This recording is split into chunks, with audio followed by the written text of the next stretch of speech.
alongside the 2006 winner. All 4 Hendrick cars at the front of the field. Mark Martin, 23 top 10s here. That's the record. And Junior, a 5-time winner here. Paul Menard, second here in the fall of 2008 with Landon Castle. David Reagan trying to be the 11th first-time winner here with Kurt Busch, who finished second 3 times. Brian Vickers, whose first victory came here, he's one of those 10. It was fall 2006, and Clint Boyer won here last fall. Trevor Bayne, the Daytona winner, with Michael Waltrip, all of whose wins have come at plate tracks. Juan Pablo Montoya, David Rudiman, Bobby Labonte, a former winner with A.J. Allmendinger, and the rest of the top 20, Greg Biffle, Regan Smith, Brad Keselowski, and the point leader starting 20th will be Carl Edwards. Darrell? Let's see if we can get the Daytona 500 champ on the line here. Trevor Bayne, it's DW. You got a copy there, buddy? Yes, sir, I do. Trevor, you shocked the racing world with that win at Daytona back in February. Can you do it again today? I think we can. I think we just got to stay out of trouble here. We're going to be dropping to the rear because of the master cylinder change after qualifying. So we just got to survive. You know, same mode we went into Daytona with. Make it to the end, and we're going to have a shot because we got a really fast race car. It's a different one than Daytona, obviously, and a little different paint scheme with Good Sam Club on here. But I think we got a good hot rod that can do it. Buddy, you got a lot of new fans pulling for you today. Good luck. What's that? I lost it there, Darrell. I say you got a lot of new fans out there pulling for you today. Good luck. Hey, I appreciate it, man. Thank you guys for watching and tuning in, and we'll give you a good show. All right, my man. Be safe. Godspeed. Ready to race in Talladega. Bill Elliott shotgun on the field. Let's go downstairs and get late-breaking stories from pit road, beginning with Matt Yoakum. Mike, after a win on Saturday, Kyle Busch has now scored wins in NASCAR's top 3 divisions here at Talladega. One of his biggest concerns, the havoc created, especially on restarts, as drivers try to force alliances or even try to bust up ones that have been productive. 2 restrictor plate wins in his career. He's looking for a 3rd today. Krista? David Reagan was 1 restart away from winning the Daytona 500. He handled that loss with dignity, but he spent the last 2 months remembering what could have and possibly should have been. He just came on the radio and told his spotter, Rocky Ryan, "Are you ready to run today? Because I am." Dick Berggren? Well, Dale Earnhardt Jr. is NASCAR's most popular driver, but it's been nearly 3 years since he's won one of these things. He's got his best starting position of the year, 4th. This is his best racetrack. He has won 5 times here, and he's got a drafting partner that really knows how to get the job done, and that starts right off the get-go. Number 88, Jimmy Johnson, right in front of him. Steve Burns. Dick, every driver in this field knows that Jeff Gordon and Mark Martin, teammates, have crafted together more efficiently and more effectively than anybody else. However, Jeff Gordon knows that he may not have Mark Martin to run with all day, and he is great at improvising. He's led more laps here than anybody else in the field. Mike? Thanks, Steve. Now, these drivers aren't the only ones who can dial up different drivers out on the track. Darrell, who've you got? Let's see if we can get Clint Boyer. Clint, you got a copy? It's DW. He might be in his talking to his crew right now. We'll see here in just a second. Clint Boyer, DW, you got a copy there, my man? I got you, old boy. Hey, buddy, have you set you up a date for today's race? I'm doing some flirting, that's for sure. Got my teammate up there. She's looking pretty good, so hopefully I'll be hooked up with that Menard Chevrolet pretty soon. What's your biggest concern about the race today, Clint? Just Talladega, baby. You know, you never know what's going to happen. You got to be there at the end of this thing. That's the only thing that's for sure. You can't win this thing unless you got all the fenders on it and you're ready to go at the end when the time's right. But just dancing all day long with your partner, staying out of trouble, and getting yourself in position for the win. All right, buddy. Good luck, and I hope you have a good time on your date. Thanks, pal. Speed dating at over 180 miles an hour. That's what we're about to see. Today's race is brought to you by Budweiser, the beer that starts with full flavor and ends with a crisp, fast finish. Great times are waiting. Grab some Buds. 499 miles is the advertised distance today. 188 laps is what it'll take. Pit road speed 55 miles per hour. The Sunoco fuel window 42 to 46 laps. You heard Trevor Bayne talking about going to the rear of the field. This is an impound race. You cannot make adjustments. Robert Gordon was not here Friday or Saturday. Sam Hornish Jr. qualified his car. He'll go to the rear, as well as Greg Biffle and Bill Elliott. As the field takes the 1 to go sign, here's today's UPS Logistics. The big thing, these drivers have a lot to do, not so much physically at Talladega, but mentally. And it seems the drivers who best manage all the communication and all the things they have to do seem to be the drivers who also pilot airplanes, because that also requires a lot of multitasking. You better prepare for overtime. We advertise 188 laps, 500 miles. Yesterday, 3 green-white checkers, 2 out of the last 5 spring races here. Went into overtime, DW. Wait, you heard me talking to Boyer about his date. You got to like the one you're with. You don't want to fall in love with them, because you may have to break their heart at the end of this thing and go with somebody else. You may end up being a 2-timer. That's right. Cue Steven Stills. As we get ready to race at Talladega, the 4 Hendrick cars out front. And that's only the 3rd time in NASCAR history that has happened. Once at Auto Club Speedway recently, and the other time was way back in 1956 at Concord, North Carolina. Now, the Hendrick record, 18 restrictor plate wins, and that's the most of any team. But they have not won at Daytona or Talladega in a points-paying race in the last 13 such races.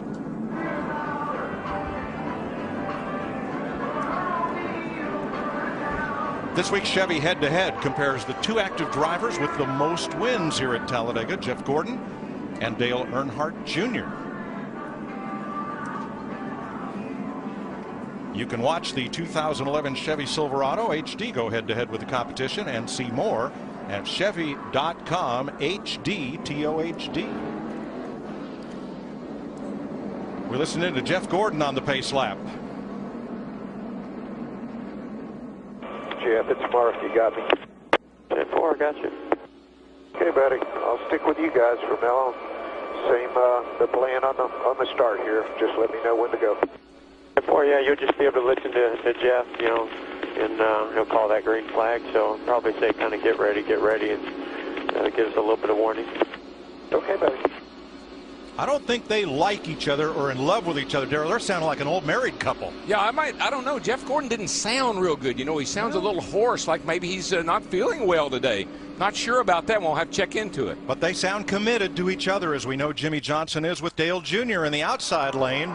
We'll see how long that all lasts. Couldn't have lined it up any better. Those are the guys that they worked with in practice. But we'll definitely see guys that are not teammates working together. Jeff Burton said, I don't understand it. That's like a cat and a dog eating out of the same bowl. Get ready for 188 laps of Hold Your Breath.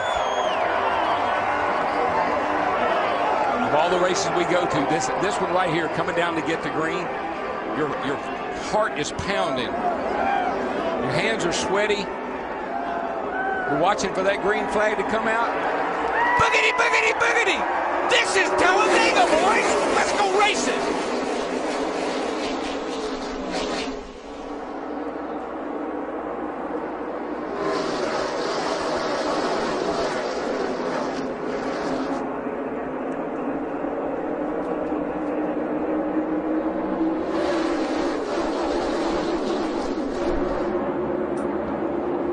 Wide turn 2, Matt Kenseth trying to make some way up the middle. Boyer in the center. We saw Jamie McMurray in the 1 car, just like at the start of the Daytona 500, drop back, waiting on his teammate Juan Pablo Montoya in the 42.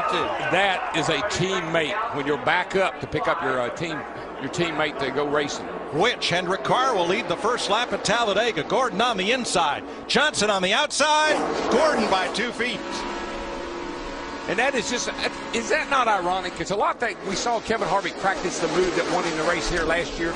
Those 4 guys at the front of the field, that's exactly how they practiced in that short practice session we had.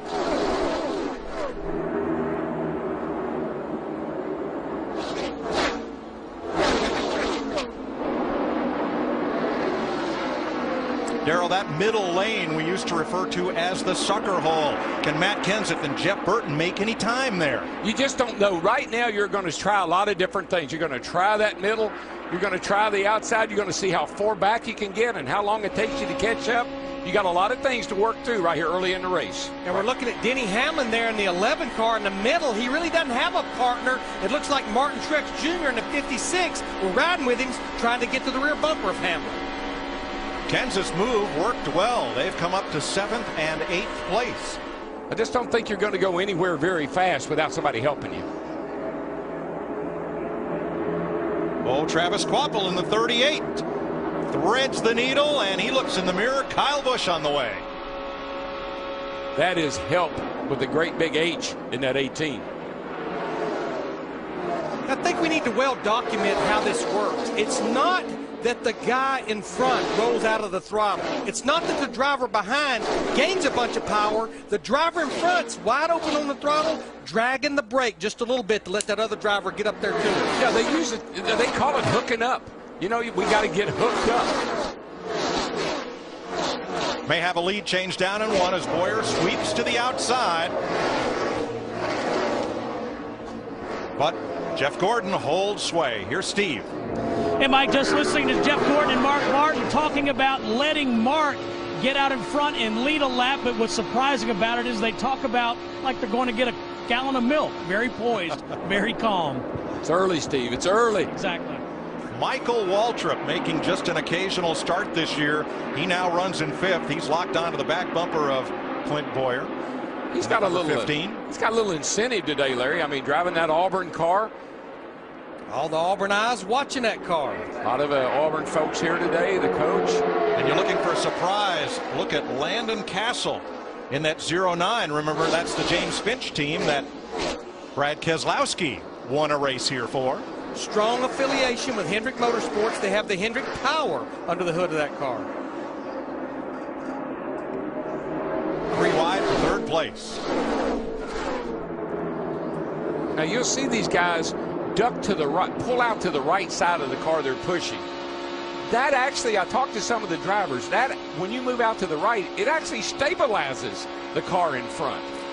And another thing that helps there is when you're tucked up like we're seeing Mark Martin in that 5, you're getting no air in there to cool the radiator. Yeah, so you got to get air. That's one of the things you do when you duck out like that. But it also, I can't believe they say it stabilizes the front car. Here comes Boyer for the lead, and look at the speed differential. 6 miles an hour, as much as 6 miles an hour faster than Jeff Gordon. And we have our first lead change of the day as Clint Boyer goes to the front, but not for long. Well, Michael Waltrip in the 15 got off the 33 car, and they lost all that speed. I think Michael will be a little bit cautious. You remember he was pushing David Ruderman at Daytona. Very similar situation. Didn't work out too good. I think he gave Boyer a break there. Krista? What happened? Michael got loose. He just came on the radio to tell Clint, I got loose, I got loose. Sorry about that. Look how much it's cost them. We're looking at Joey Logano here in the 20 car. He's pushing his teammate Kyle Busch. Now, they started back in the 34th and the 36th position. Joey Logano pushed Kyle Busch to the win yesterday. Boy, that's trouble right there, Larry. I mean, it's going to be, it's not that big a problem maybe for him out front. It's going to make his car actually faster and for a little while. What we're talking about is simply debris across that grill opening. I'm talking about getting air in there to cool the radiator. So Jeff Gordon has to do one of 2 things. Stop in his pit, which he doesn't want to do, or get somebody right in front of him so the change in air pressure can clean that debris from the opening below his front bumper. Well, you would like to be able to cover that opening up for the radiator right there for a little while, but you can't stand that very long. But it'll make your car a little faster while it's on there until it gets too hot. Talked about first-time winners. I look at those 2 cars at the top side. Paul Menard in the 27 being pushed by David Reagan in the 6. It's on the 180 on the water. It's creeping up. It was good. Now it's creeping up. Yeah, 10-4. Big run coming through the middle here, guys. 33, 1 back, 1 lane. I'm trying to get outside the 5 here. And right with them on the bottom, the blue car of Kyle Busch and the orange one of his teammate, the 20 of Joey Logano. They've worked their way up to 5th and 6th. They didn't have that speed for qualifying, but we saw in drafting practice on Friday where they were really good in this configuration right here. Now to the outside, the 39 of Ryan Newman, a Chevy being pushed by the number 11 Toyota, Denny Hamlin. Boy, that Ryan Newman has some of the worst luck on these restrictor plate tracks. I'd just like to see Ryan bring the thing home on all four wheels today. He would too.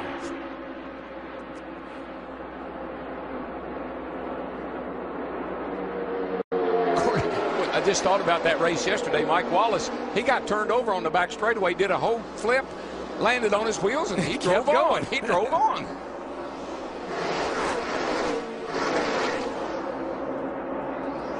I just think that 24, Larry, is going to be hard to pass with that stuff on the grill, because that's almost like qualifying trim for him. As long as the temp doesn't go up, it's going to make him fast.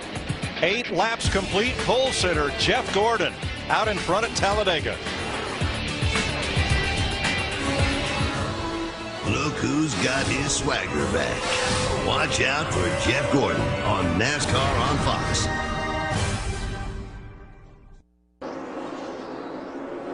New leader at Talladega, Clint Boyer, with help from Michael Waltrip, have gone to the front. Jeff Gordon and Mark Martin have drifted way back outside the top 20, as did Jimmy Johnson and Dale Earnhardt Jr. when they exchanged positions to get the other car out in clean air.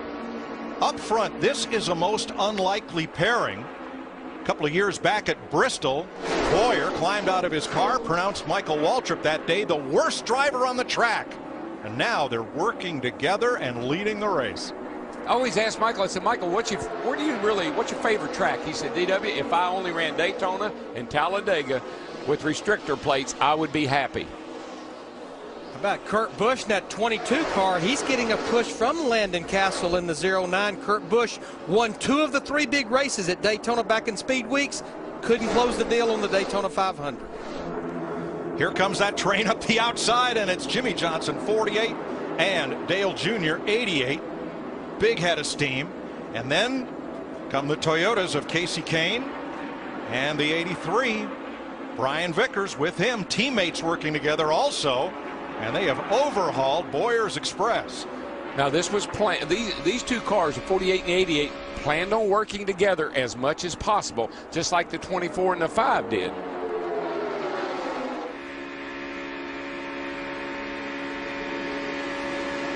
What's the 11 and the 39?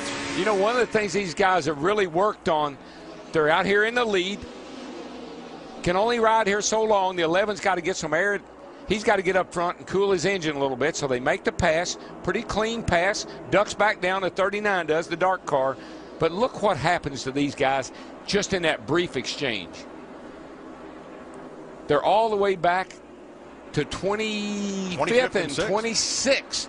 Just because of that exchange. Now, the bad news for Jeff Gordon, he's back to 32nd, but the good news was he got up close to another car, and that piece of plastic flew off his grill opening, that other car being his teammate Mark Martin, so should be smooth sailing there. Yeah, that was good news and bad news. The good news, that's going to make your car fast, but it's not going to be fast very long because it's going to get hot. See Clint Boyer in that 33 car at the bottom, our leader, the best qualifying car for Richard Childress Racing, won here back in the fall. And they yard Dale Earnhardt Jr. and Jimmy Johnson, who just made the switch and are going to lose 3rd and 4th place and more, as Kyle Busch, Joey Logano, Landon Castle in the 09, and Kurt Busch come up the middle. I mean, really, when you think about it, it's like being out on the interstate. You know, you're in the lane that's moving. Man, I'm going. All of a sudden, that lane stops, and the other lane goes a while. And you're always constantly trying to get in the lane that's moving. Logano in that orange number 20 asked Kyle Busch, you want to chill out for a while here? Kyle says, I really don't know what chill out means. It's not in his own vocabulary. No, he is trying for the front. 5th that time by. Logano and Kyle Busch, biggest movers so far. That number should change a lot. 3 wide again in turn 2.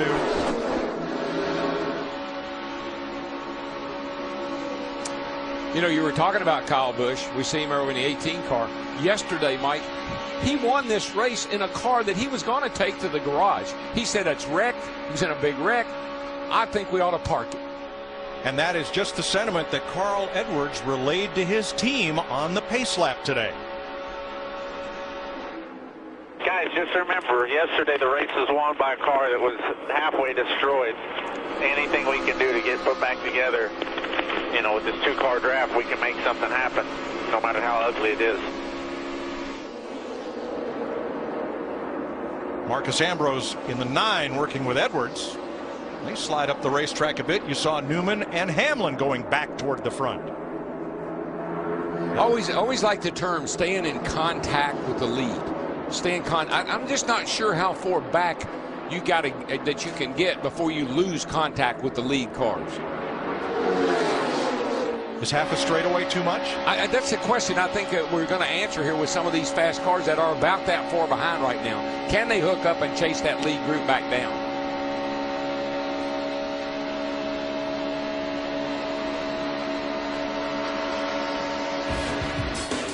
Three wide, 2 deep. That's the way we race here at Talladega. Clint Bowyer, the 33, your leader.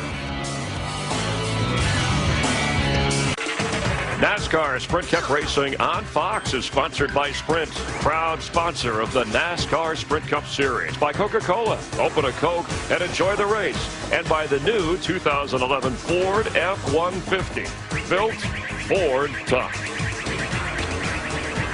21 laps complete, 12-car breakaway. You see it there at the front. Kyle Busch, the new leader, with Logano and plenty of help. Aerial coverage provided by DirecTV. To get the most sports in HD, call 1-800-DirecTV. And David Reagan's going to try to lead this race at the line. Brian Vickers has other ideas, and they're 4 across. Reagan did lead that lap, though, in the 6 car. Darrell Joey Logano, the 20, is having trouble maintaining contact and pushing Kyle Busch. Yeah, it seems to me like he gets too far to the right of Kyle and gets him loose. I've been watching him a little bit. When the 20 ducks out to the right, he gets way out to the right, and I've seen Kyle sideways a couple of times. Dale Jr. and Jimmy Johnson coming fast on the bottom. The closing rate is pretty astonishing, and now it's Bowyer and Michael Waltrip who have a draft off those 2 Toyotas and are going to try to sweep to the outside, move up to 3rd and 4th before Kurt Busch brings them back to the line. One thing I've really I've been fascinated by is how these drivers work with each other. When they see a fast group coming, they see 2 cars coming 10 mile an hour faster. Nobody is brave enough, or anyway, they won't pull up and block. They leave a lane open so you have somewhere to go. That's a lot of respect for the speed they're running. I think that speed differential, we already seen 12 up to 15 miles an hour faster. You better not try to block 2 drivers coming that fast. Busch and Castle, a former champion leading an all but rookie, and now they get ganged up on by Bowyer's 33, Kyle Busch's 18. And it's 3 wide off 4 once again. And see, you can get away with that pretty easily here at Talladega. Daytona, that would have been disastrous, or it would have had the ingredients for disaster. But here you can comfortably get 3 wide, even 4 if you mind your manners. And Kurt Busch, who was the leader going into turn 3, something happened with that pair. They were 20 miles an hour slower than the cars that took the lead coming off turn 4. And I just wonder if possibly the reason Joey Logano in the 20, he has to move out so far to the right that Toyota of his may be running a little warm. He's been tucked up behind Kyle Busch a long time. Well, Larry, would he have good reason to be gun shy given the history of the Gibbs engine this season? Well, I think everyone is a little bit gun shy. You go back to Richard Childress Racing in the Earnhardt Childress engines, had 3 issues at Daytona back in the 500. Yeah, and Kevin Harvick in yesterday's race, right off the bat, had an engine problem. Here's a foursome to the line, with David Reagan and Paul Menard drafting tightly off Busch and Logano. But you know what? When Kyle Busch looks back, he sees Joey Logano, and they just crossed the finish line leading the race. You don't really think he's that bad of a drafter. Pretty good partner right now.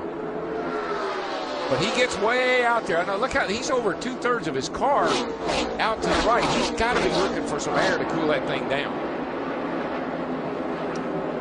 Bowyer with Waltrip, the 33 and the 15. And here comes Kurt Busch back up the middle with Landon Castle in the 09. That's a Dodge and a Chevrolet working together. And it really... Ooh, right up in front of Yikes. Edwards. Wow. That was close. Oh, so close. Here comes David Reagan in that 6 being pushed by Paul Menard. Reagan will lead this lap. Let's see, that's 2 of our 4 dark horse picks right out front. That would be first-time winners. Yep. Boyer wants the lead back.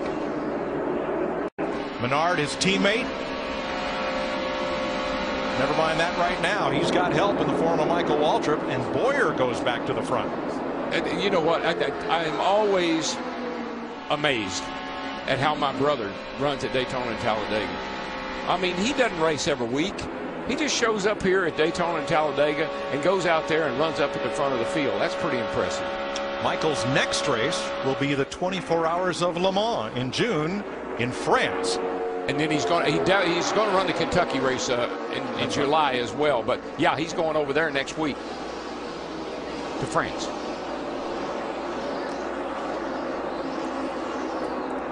Boyer Waltrip back to the front. Now Clint Boyer has 3 teammates in this race: Kevin Harvick, Jeff Burton, and Paul Menard. But from the start, he and Michael Waltrip have been nose to tail, and it's worked well as around goes Vickers, and caution waves. Remember Brian Vickers in '83, he had been hooked up with his teammate Casey Kane in that 4 most of the first part of this race. Brian Vickers got his first win here at Talladega as he mistimed a draft off of his then teammate Jimmy Johnson. Johnson went spinning. Vickers went to victory lane. All right, let's have a look from the DirecTV blimp, and we're going to look at this group right here. He's down on the bottom. He's getting a shove.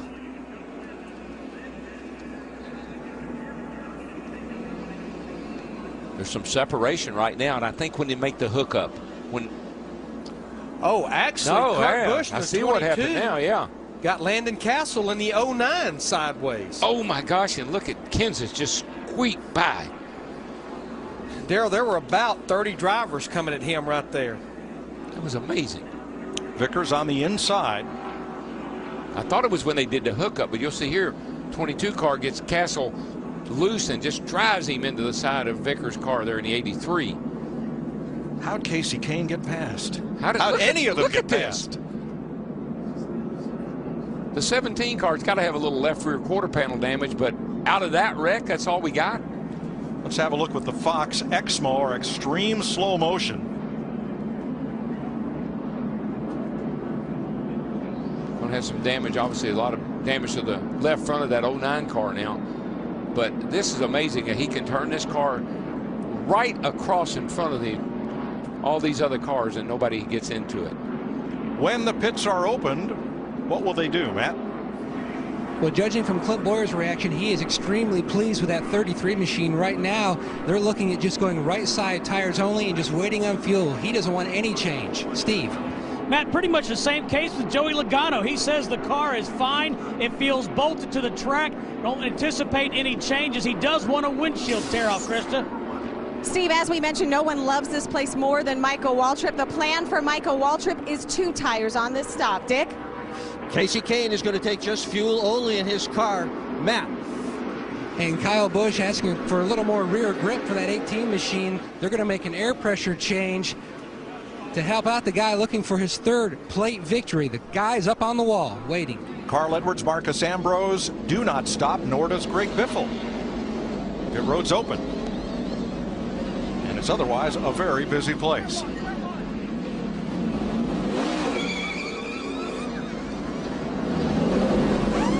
I'm quite sure those 4 drivers that stayed out, that they will be back to pit road, because we're almost 2/3 way through a fuel run.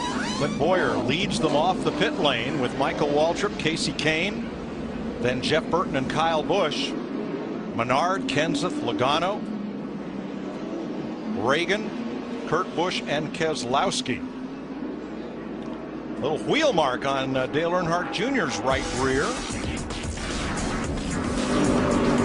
Bit of contact between he and Jimmy Johnson as they tried to escape Brian Vickers. We're under caution in Talladega. Woo. He's still not moving. NASCAR Sprint Cup Racing on Fox is sponsored by Budweiser. Great times are waiting. Grab some buds.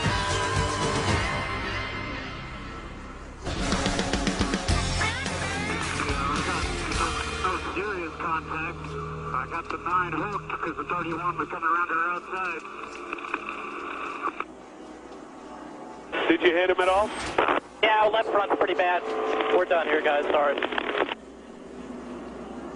You heard first from Kurt Busch, who got into the back of the 09 Landon Castle. First caution of the day. Brian Vickers checked and released at the care center. Andy Lally got the free pass. 3 cars out early in the garage area. Joe Nemechek, Steve Park in the second Tommy Baldwin car, and Kevin Conway. Anybody who didn't stop the first lap came around and stopped the next time, so Clint Boyer is back out front with Michael Waltrip. Now Waltrip has Kyle Busch behind him, and Boyer has his Richard Childress teammate Jeff Burton in the 31 in tow.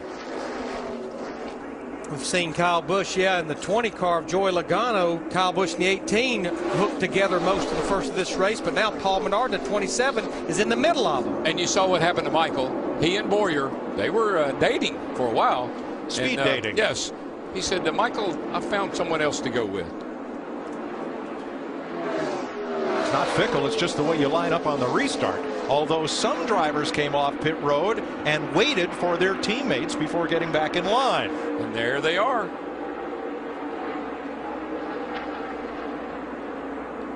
Boyer and Burton out front. One of their teammates, Paul Menard, in that yellow car, 27, all alone and dropping back. Well, he had been working with David Reagan in the 6 quite a bit. And I'm looking right now how far back in the pack that David Reagan is. Actually, he's up there in the 4th position working with Matt Kenseth in the 17. Their other teammate, Kevin Harvick, is 27th. Are you concerned about Harvick being 27th? It's way too soon. Way too early. We've seen this movie. And for Harvick, it often has a happy ending. There he is. He picks up Dave Blaney in the 36. But a long way to go to get to the front, and plenty of time to get there. 156 laps.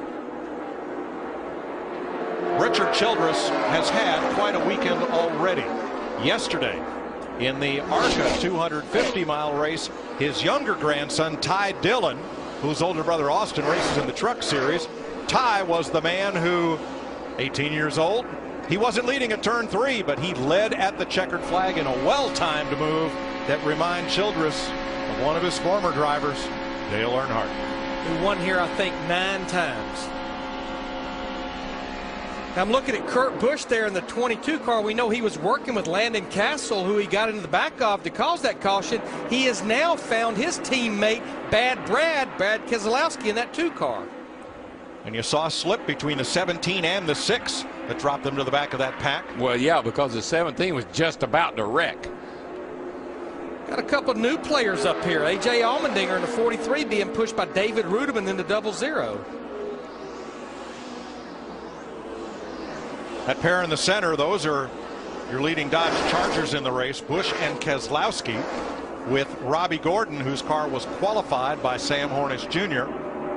further back. And Mike, everybody says, oh, I don't know, I like the pack racing. Well, what is 10 or 12 cars? That's a pack, right? Matt?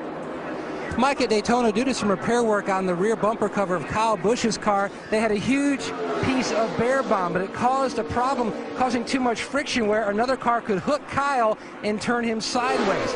For this race, they sanded down the bumper portion down to a single layer paint, no clear coat, and took off the manufactured decals except for the manufactured decal. That way to try to create less friction. And he also asked, please do not duck out to Joey Logano unless it's on the right side, because that left rear corner is what causes problems. On the exchange, they lose the lead. And it's Kurt Busch and Brad Keselowski driving Roger Penske's Dodges now out front. One thing I've noticed with a number of these drivers, they're trying that exchange in different places. I've seen them do it in turns 1 and 2. I've seen them do it in 3 and 4, even through the tri-oval right here, trying to figure out where you lose the least amount of time. That's really what they're doing, experimenting a little bit right now. You're talking about experimenting. How about Carl Edwards in the 99 and Marcus Ambrose in the 9? They were one of the two drivers that waited to the second caution lap to make a pit stop. Here they are battling for the lead. We know they restarted at the tail end of this pack.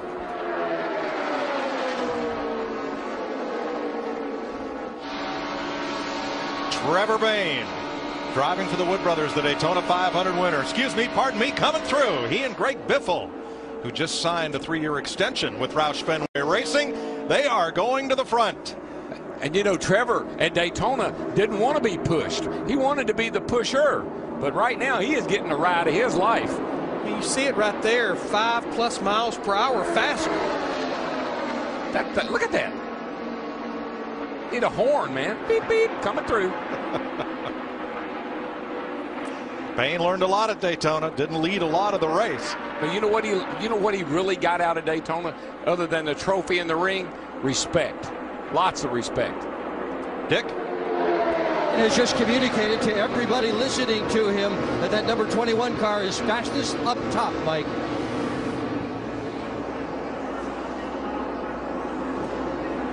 Around the outside, Boyer and Burton, they are teammates. They have each other's radio frequencies, so they're in close contact. Jeff Burton with a look high. Two more teammates, Logano and Kyle Busch. And Busch has the push, and here they come. Push to pass.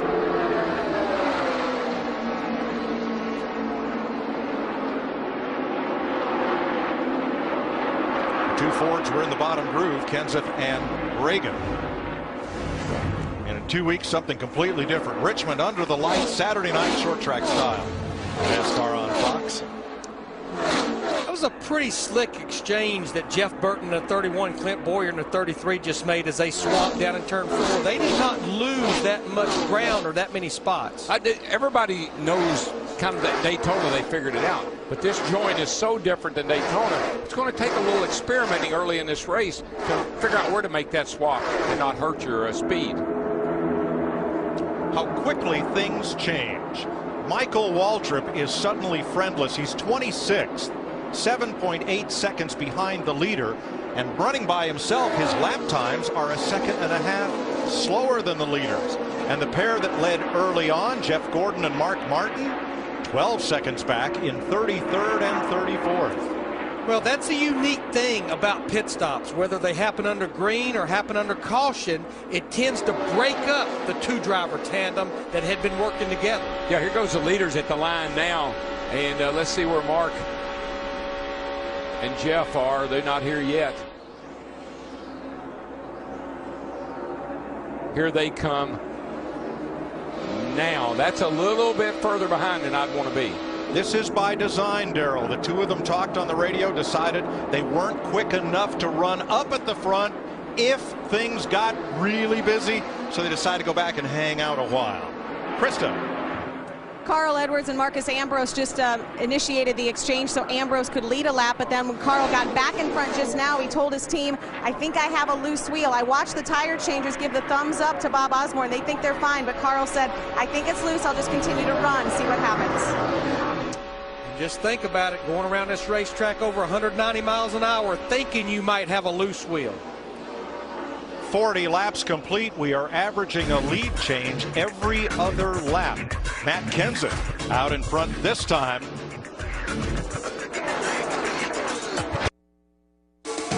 NASCAR Sprint Cup Racing on Fox is sponsored by Walmart. Save money, live better. Walmart. By Toyota. And by AT&T. Rethink possible. 43 laps complete. Big log jam up at turn number 4. And look who's out front. Travis Kvapil is 3 laps down, but he is giving assistance to Casey Kane. Kane, the pusher, led a lap. Here comes Regan Smith on the inside with Paul Menard. 2 more of our could-be, would-be first-time winners. That 27 car, we seem to mention his name frequently. A lot in 2011, but there's a strong affiliation with Regan Smith and his 78 team with Richard Childress Racing. There's a technical alliance, plus they get engines from the same engine company. Menard at a top 10 at Daytona. Now, Tony Stewart is hanging way out back, 13 seconds off the lead with David Gilliland. Gilliland had a top 5 in the Daytona 500, and Stewart says, I like David pushing me and kind of like just hanging out back here to see what happens. Almost the same situation here with Kevin Harvick in the 29 and Dave Blaney in the 36. They're sitting back there in the 36 or 26, 27th position. Their lap times have been pretty decent, but also Dave Blaney's race team gets their engines from the same engine company as Kevin Harvick. Based on your votes, the Pizza Hut fan favorite today is Jeff Gordon. He is back at 31st. Remember, he and Mark Martin ran up front from the drop of the green flag. Martin did not lead a lap, but Jeff has been out front twice for 8 laps. I think these strange situations that we're talking about, just it verifies what we were saying in the pre-race and what we've said about this place in general. Anybody can run up front. Anybody can win this race. I mean, you're running with guys that are running together. Look at this wad right here. I mean, the 18 and the 20 coming around everybody on the outside. Steve? Mike, Joey Logano talking about his car being a little free in the turns but good on the straightaways. He did say sometimes it gets a little unstable when I'm out front. That was a lot because his teammate Kyle Busch was pushing him and shoving him. But an interesting thing, think back to Daytona. Some of the drivers told me the cars were harder to drive on the straightaway than they were in the turns. Because in the turns, the cars are loaded up in the banking, and they had a lot of grip. Down the straightaway, the car kind of releases a little bit. The back of the car came up, and the bumpers didn't line up quite as good. Uh-oh. Backing up is Menard and Smith. I believe they just made the exchange to put Menard in front of Smith. And out front, here's the Dodge Rebellion. It's Kurt Busch and Brad Keselowski taking the lead from the Chevrolets of Burton and Boyer. Those two Dodges just charged to the lead. Yes, they did.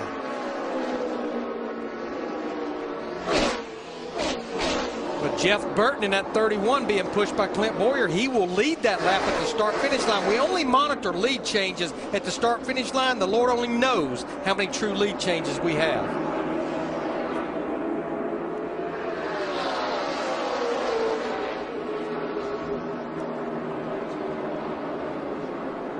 Earnhardt Jr. now 14th, Jimmy Johnson 19th last time by. You see they are no longer in contact as drafting partners, and talked about it.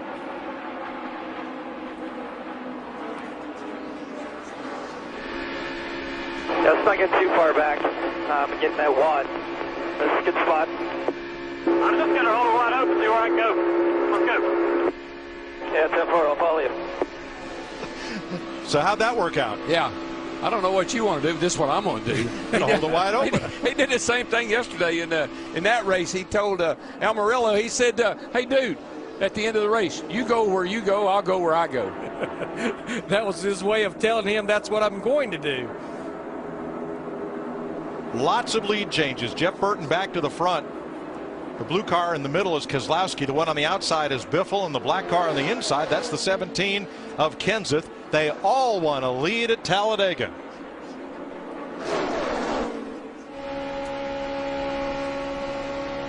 Riding with David Reagan in the 6 car, pushing his teammate Matt Kenseth in the 17. We talked about David Reagan at the top of the show. He was within that one last restart of winning the Daytona 500, got penalized for changing lanes before the start-finish line. Yeah, Larry, at Daytona, it's almost like he was planning too far ahead. Like, I can win this thing if I just get down in front of Trevor. And he just made a little bit of a move too quick. Driver change in the 46. Bill Elliott qualified and started the car, the former series champion, replaced by that team's regular driver now, J.J. Yaley. 52 laps complete. Let's take an inside look at what's happening now inside the NASCAR Sprint Cup Series, brought to you by Sprint and HTC Evo 4G. Martin Truex Jr., fastest lap of this race, right on top of 200 miles an hour. Most laps led, that would be Clint Boyer. He's been out front 7 times for 16 circuits. Fuel your inner NASCAR fan with live in-car audio and real-time stats. Available on NASCAR Sprint Cup Mobile, the new HTC Evo 4G, only from Sprint at sprint.com/speed. We have A new leader. You hear anything? Yeah, that was not an earthquake. That was the crowd here at Talladega when Dale Earnhardt Jr. took the lead a second ago. We have another new leader, Brad Keselowski, who will lead to the line. Ooh, 3 wide. Kenseth up the middle. And the leader is Kenseth. Half a car length. I know we've got 134 laps to go, but don't be surprised that that's not the way this race ends in 134 laps. 7 of the last 11 Talladega races decided by a last lap pass. More like a last 100-yard pass. By the time I get down here to the start line, it's crazy.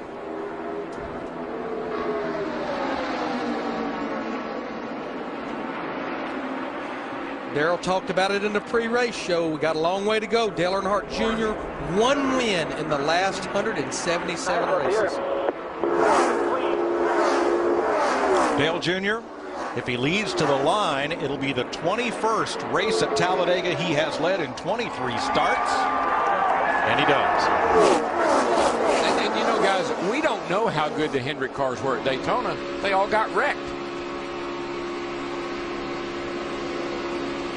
I'm able to run full throttle up here, obviously, just to FYI.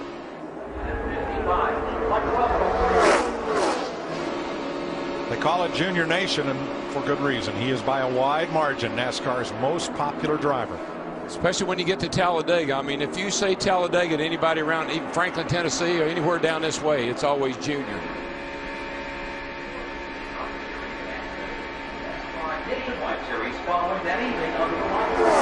Jimmy Johnson locked on his bumper, and this is about the biggest lead that any 2 cars have had today.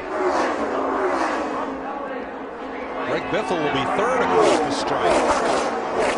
And that big lead, 6/100ths of a second to Johnson, 6/10ths back to Biffle. This is where we used to call Junior the Pied Piper. Remember, if he went low, everybody went low. If he went high, everybody went high. If he pitted, everybody pitted. So Jimmy Johnson in the 48 must be running a little warm, starting to really duck out on the back straightaway, and it's bringing a lot of those other drivers up to their 2-driver tandem.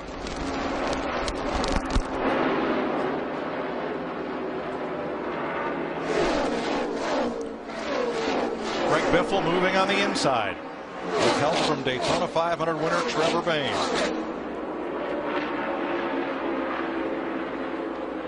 They get a little sniff of a draft off Travis Kvapil, and Biffle will lead this lap.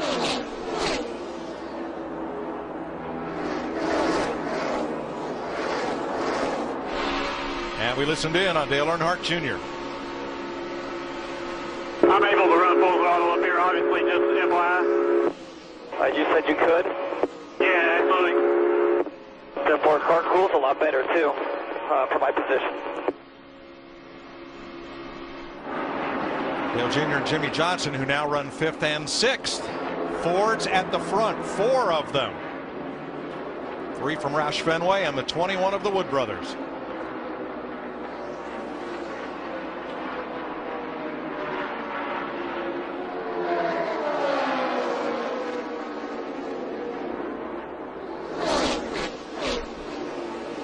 And Greg Biffle leads another lap.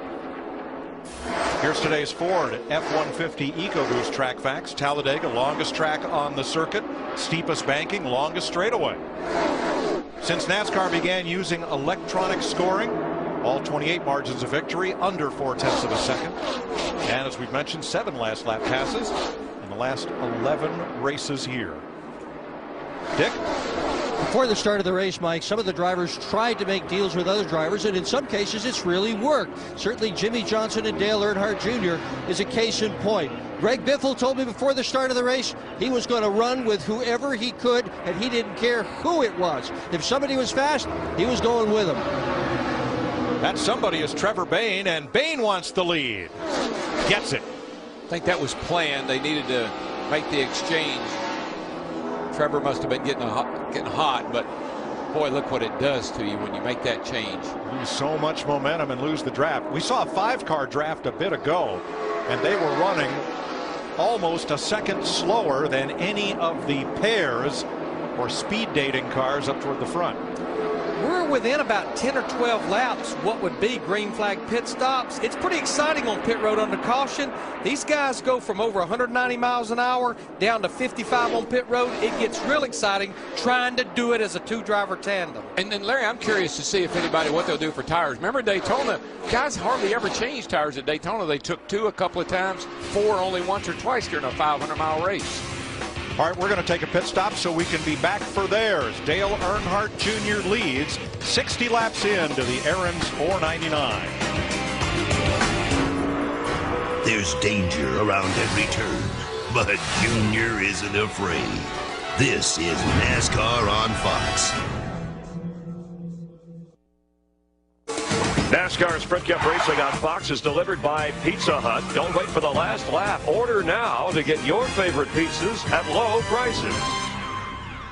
63 complete, still under green. Bobby Allison, 1987, cuts down a right rear tire, cuts down the catch fencing. The race is red flag. The fence repaired, the race resumed. Allison was unhurt. The ironic thing about that, Mike, Harold Kinder was in the flag stand. He never stopped it. He pulled that yellow flag out and started waving it. He never budged. Bobby, Donnie, Eddie Allison, they're all here this weekend as NASCAR returns to Talladega. The Alabama gang reconvenes. Out front, Trevor Bayne trying to get the Wood brothers their 6th win here, and Greg Biffle in tow. 2 Fords versus 2 Chevrolets. Greg Biffle took his name off the list of free agents for 2012, just signed a contract extension with Roush Fenway this week. I like his hood on his car, big blue, but it's got 3 for 3. 3 for 3M and 3 more years with Roush Fenway, which is pretty cool.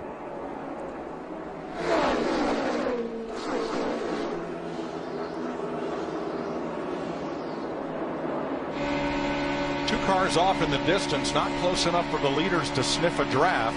But those two will be Andy Lally and Michael Waltrip, who are beginning to go in danger of going a lap down. You know, they are, Mike, but they also have been able to prolong that a little bit, because once they got hooked up, they're not that far off of what some of the lead cars have been running. Just about half a second's difference, Darrell, for that pairing, and Lally, the rookie, is 1 lap down. Now Michael was losing 2 seconds a lap when he was by himself. He got hooked up with Andy there, and they have been able to cut that down a little bit. Michael wasn't happy about it. Said on the team radio to Ty Norris's spotter, "I'm the best pusher here. Why don't I have any friends?" Dale Jr., Jimmy Johnson, Trevor Bayne, Greg Biffle, then Matt Kenseth with David Reagan. Here's the conversation between Michael Waltrip and his spotter. The Ford got the same treatment you got, and he's a cute kid, so I'm sure it's not just you. So he's dropping all the way back. He has no one. He is cute.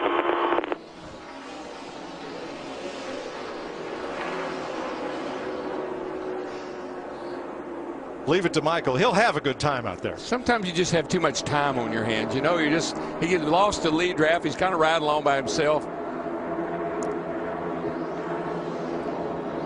And here come the leaders. You can see they're only about 5 seconds behind Michael Waltrip and Andy Lally. Now within about probably 5-6 laps of what will be green flag pit stops. But I am noticing one thing, Larry. When that 48 and the 20 and the 88 got out front, they have run some pretty good lap times, and nobody's been up there really chasing them. I mean, they've gotten close to them, but haven't been able to get by them yet. But Darrell, look at this kid from Knoxville, Trevor Bayne. Anybody who thought the Daytona 500 winner was a one-hit wonder should be watching this race. There he is, hard at work in the cockpit of the Wood Brothers Ford. He's in 3rd place, and they're looking right at the leaders. Here they come. Yeah, he just turned 20 back in February. This is only his 9th Sprint Cup Series start. His first start was at Texas last November. He won the Daytona 500. Neatest thing about this kid, he spends time during the off-season in an orphanage in Mexico doing work down there. Bayne is only the 2nd driver ever to win in his first Daytona 500 start. Well, Lee Petty won the first one in 1959. Of course, that was his first start. Starting to see some early pit stops with Robbie Gordon and Casey Mears. Here comes Carl Edwards in the 99, Marcus Ambrose in the 9. Green flag stops. Krista? Carl Edwards and Bob Osborne had planned to take 2 tires, but about 2 laps after they made that decision, they changed it. They said, let's play it safe and take 4. Carl still feels like he has a vibration in the front of his race car.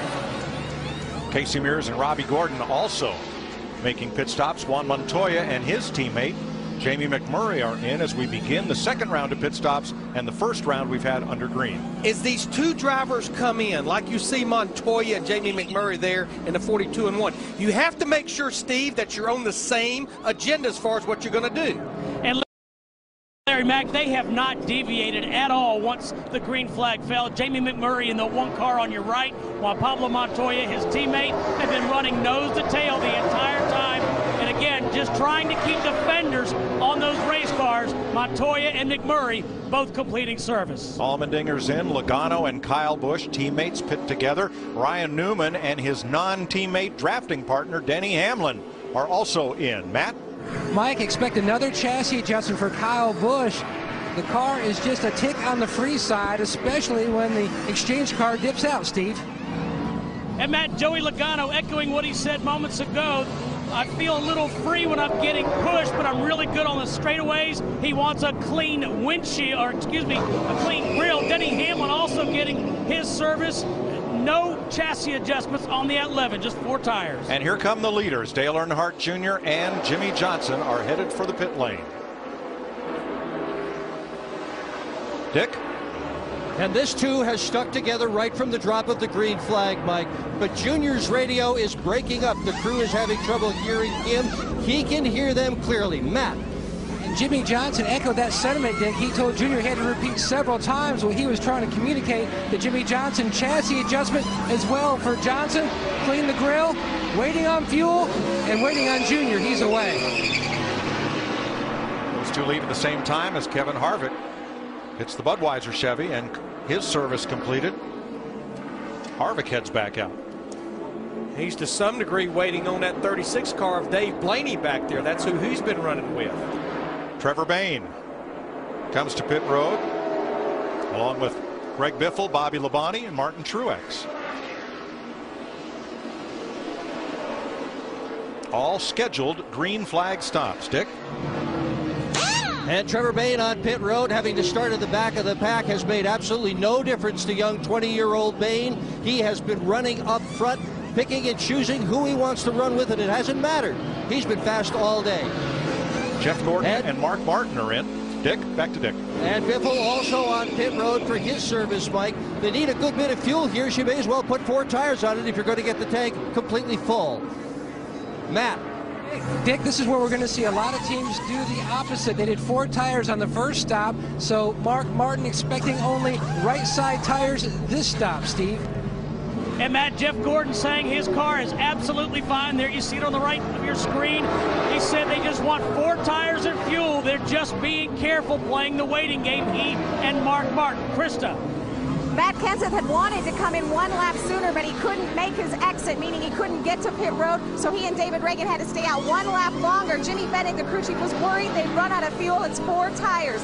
David Reagan, of course, sticking with Matt Kenseth, and Matt said, David, if I lose you, we get back on track wherever you are, I will come find you.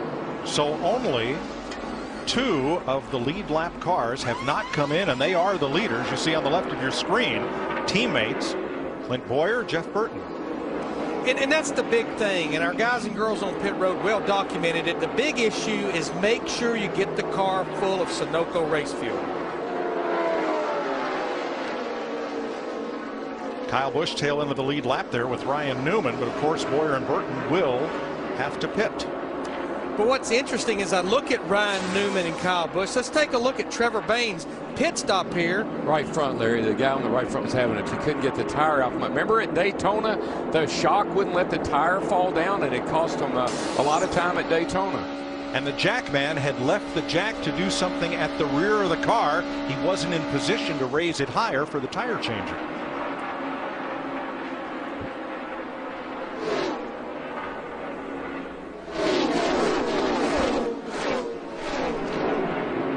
completing 74 laps. Boyer and Burton were last on pit road at lap 29, and here they come.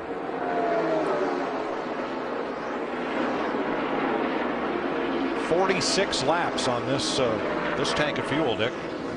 And Burton has been warned about speeding, Mike. They don't want to see the red light on the tachometer. He's been caught twice already this year speeding. He's got a good car here. This is the same car that he used to win a 150-miler at Daytona. Matt. His teammate Clint Boyer already in his pit box. The car he's very pleased with. No changes except for 4 tires on this stop, Dick.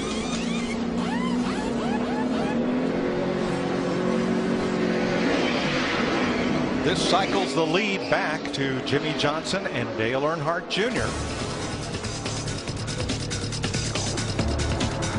At 75 laps, 113 to go. You're watching NASCAR on Fox from Talladega. NASCAR Sprint Cup Racing on Fox is sponsored by Cobalt, the next generation of tough tools. By the new film 4, in theaters Friday, May 6th. And by Camping World and Good Sand. Everything for the RV lifestyle since 1966. 78 laps in, and the Aaron's 499 live from Talladega. And here are the headlines. Time for an AT&T race break. Only one caution so far. Most consecutive laps led by one driver. That's 5. Clint Boyer and Matt Kenseth. And Clint Boyer has led 8 different times, but the leader at the moment, Jimmy Johnson, Dale Earnhardt Jr. with Jeff Hammond, Chris Myers, and we talked about the driver combinations, listening in mostly the spotter, talking to both of these guys. At one point, they fell back to 33rd. They said from the beginning they would work together. They're continuing to do that. Yeah, it just makes it easier if these guys, if they get a plan worked out, like the 48 of Jimmy Johnson, the 88 of Dale Earnhardt Jr., to work together like this. Now they've only got to talk to each other and there's one spotter. So I think it makes it a lot easier, and so far, this has really paid off dividends for both these drivers. Junior trying to end that 100 race winless streak, but why wouldn't you just count on your spotter and hand signals instead of having to worry about all the voices on the radio? Well, one thing is, yeah, you're a spotter and you can do that, but as far as when you're trying to run in this particular configuration, you need a partner. You've got to run with somebody, and hand signals, because of the way these cars are configured, does not work that well. The big seats, the high rear spoiler makes it very difficult for a driver to hand signal each other, so radio communication is basically the best way to go. On to Carl Edwards. Told us on the pre-race show he would team up with anybody, friends, enemies, Brad Keselowski, Kyle Busch, it wouldn't matter. But you've been listening in with Marcus Ambrose, his Ford teammate, and _mate especially. Yeah, they were really having fun early part of the race when you saw both these guys up front leading laps. And once they had completed that, when Marcus Ambrose led a lap here, he and Carl Edwards agreed, we're just going to work together, kind of hang around the back and just take care of our equipment to the end of the race. Like he said, I want to be around at the end. They're both happy. They both got bonus points, and that's what they're doing right now, just kind of enjoying the Sunday. And different strategies. Pole sitter Jeff Gordon teaming with Mark Martin. Those two early in the week, you heard Gordon say, hey, I don't want anybody on my radio except my teammates, but he may have to make adjustments. He might, but so far they've been able to also execute the plan from the start of this race. Both these guys leading laps and being able to do what they're doing. Even though they find themselves a half a lap down, Chris, they have the muscle. They know what they've got, and they're basically running their race. They're not letting the race basically dictate to them. They're running their pacing, thinking that by the time we get to the end, because even though we've only had one caution, we're going to have a lot more because the intensity is going to start to pick up as we go a little bit further. Yeah, last year 8 cautions, but only 1 in the first 76 laps. And in this case, with the pit stops, as we have a lead change going here, and again the teamwork of Ryan Newman and Kyle Busch challenging the Hendrick team of Jimmy Johnson and Earnhardt Jr. Again, you know, Ryan Newman knows how to win, because all of a sudden, you know, you had a situation where this guy has won a Daytona 500. You know he's a good super speedway racer, even though he's had a lot of bad luck here at Talladega. He's got a fast race car right now. He and Kyle Busch, you know, they're working together because they got split up after the pit stop, so they had to find a new dance partner, and that's one of the things we talked about. That plan was not working like it needed to, so now they're hooked up together, making it work. Also the pit strategy, if you go in together, come out together if you find that person to work with. Time to check out the AT&T Fastest Pit Crew Award. And you can text the car number for the crew you think will average the least amount of time to 234567. AT&T, the nation's fastest mobile broadband network, is getting faster with 4G. Let's rejoin Darrell, Larry, and Mike. And Mike, it looks more and more like 2 drivers' heads are better than one. Certainly, Chris. Here's how this pair got together. Ryan Newman and Denny Hamlin pitted on the same lap as teammates Joey Logano and Kyle Busch. But Logano and Hamlin were done about the same time. They pulled out together, and Kyle hooked up with Ryan Newman. They are at the front. Their teammates are 8.5 seconds back, 21st and 22nd. Yeah, that was not planned. That's just the way it happened when they came off pit road after those green flag stops. I'm just not sure that Kyle was happy with Joey Logano pushing him, because he pushed him all over the place and got him in trouble a couple of times. So I'm not saying he left him intentionally. I am going to say he probably not too disappointed that he's running with his other teammate. They are together, and just ahead of them are Biffle and Bain, the two drivers that were leading this race just prior to pit stops. And Darrell, you pointed out Trevor Bain's trouble on pit road really was not the fault of the jackman leaving his post, but it was at the right front of the car. Yeah, they run real aggressive shocks on the car, and it won't let the tire fall down out of the fender well. And when that thing gets stuck up there, that makes that tire changer's job very difficult. But even with the problem that the 21 car of Trevor Bain had, it still worked out, because I want you to look right here. It looks like right here that Greg Biffle's crew had a slower stop than Trevor Bain. True indeed. Difference is Greg Biffle elected to go with 4 tires, Trevor Bain with 2, so they were able to come back together even with the problem that the 21 had. And most likely they called an audible on the 21 once that tire got stuck up in there and they couldn't get it off. They probably called off 4 and just went with 2. And Dick, what do you got? Well, a couple things on Trevor Bain, Darrell. One is he's got a little vibration in the car, but more troublesome is he's got very little water pressure. Whoa. And this is a pressurized system on these cars, and the lower that pressure comes down, the more it'll start spitting water out at a lower temperature. Yeah, and if it's going down, it makes me wonder if he hadn't lost quite a bit of water. Obviously, that's what's happening. At the front, Jimmy Johnson, Dale Earnhardt Jr., 85 laps into the Aaron's 499 on Fox. New leader in Talladega, as you see from our aerial coverage provided by DirecTV. To get the most sports in HD, call 1-800-DirecTV. That is Ryan Newman for Stewart Haas Racing with Kyle Busch. They're lapping past Landon Castle and trying to stay Trouble, out. turn 3, Mike, sorry. Cars around everywhere. 3, 4 against the wall and sliding down to the inside. Reagan's in it.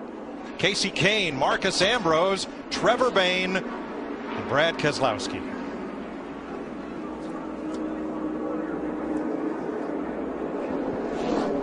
And a whole lot of dreams just went up in the fence in turn 3.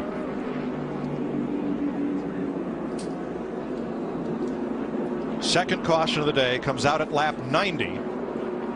Casey Kane aflame. And not going to get back to pit road with that one, perhaps. Well, it looks like he'll make it. At least get to a fire extinguisher with it. I think that's what he's looking for, a safety crew. There's Trevor. Trevor going to climb out. David Reagan. And let's watch from Trevor Bain.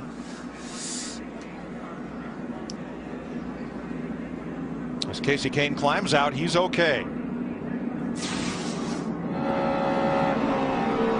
And Keselowski may have been bumped by his teammate. Boy, it sure looked like it. Think back to that first caution, it was Kurt Busch that got into Landon Castle as well.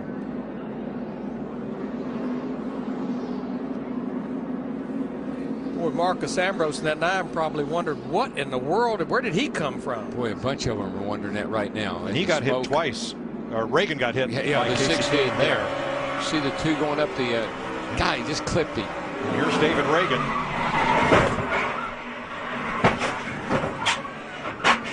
Just getting pounded.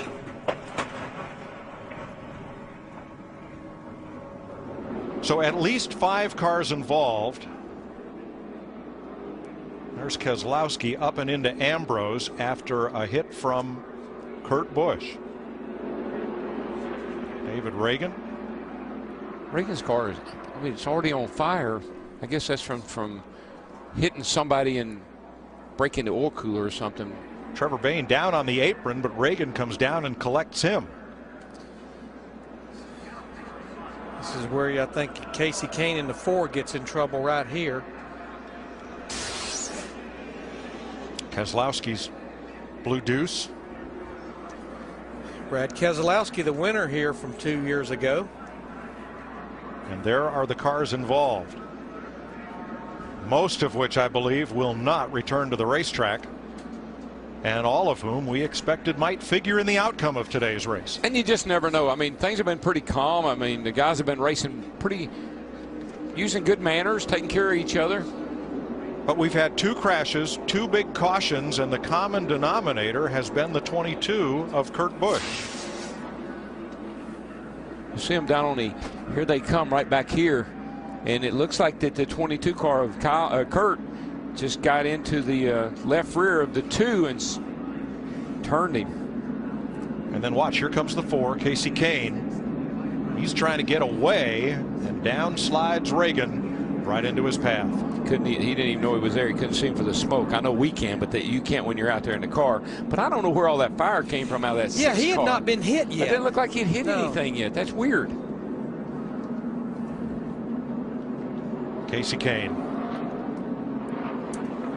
Mike, you talked about all 5 of these guys could be players. All 5 of these drivers had led this race at one point or another during the day. All right, we'll clean up. Pit road remains closed. We're under caution in Dega. NASCAR Sprint Cup Racing on Fox is sponsored by Sprint, proud sponsor of the NASCAR Sprint Cup Series. 92 laps complete under the second caution of the day. An accident triggered by Kurt Busch into his teammate Brad Keselowski. 6 cars involved in all. Pit road now open. Krista.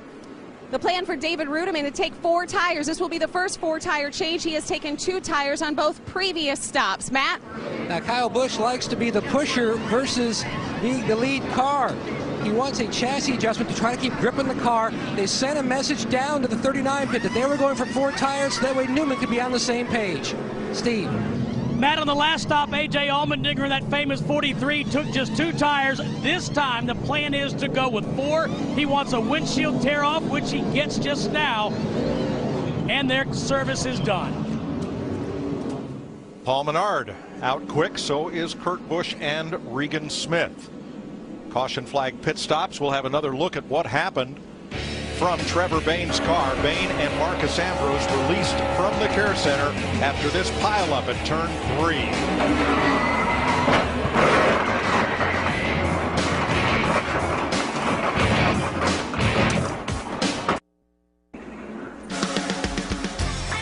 Welcome back to Talladega, Alabama, where sun-drenched fans anticipate the usual great race finish here. But we're going to go back to what's put us under this caution and have a look at the 6 of David Reagan after we see the initial contact here with the 22 of Kurt Busch into Brad Keselowski, up and into Marcus Ambrose.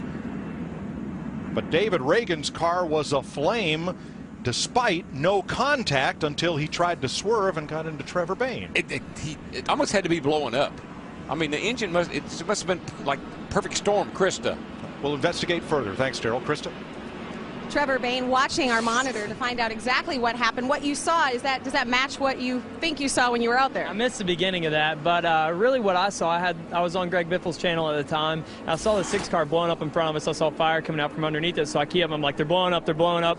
Greg did a good job getting off the back of me, but at the same time, somehow the 2 car got hooked at like the same exact time. So as he's getting hooked, I just went to the bottom, got on the apron, and then somebody came and caught us in the right rear. I didn't see yet who it was, but somebody got us in the right rear, and it was a hard hit. You know, we came from the apron all the way across into the wall, but, you know, I was pumped about our day with a good Sam Club Ford. I mean, we led some laps. Greg led some laps. We just worked with him all day, so it's kind of weird that we didn't have any other dancing partners, but, you know, I thought we were fast, thought we were going to have a good car at the end, but I knew we had to make it to the end, and we didn't get to do that, but really pumped about how good this 21 crew did get this car together. Glad you're okay. Thanks, Trevor. Thanks, Krista. David Reagan also released from the care center. You see him in the background. As let's give a listen to David Reagan's engine as he goes down the backstretch.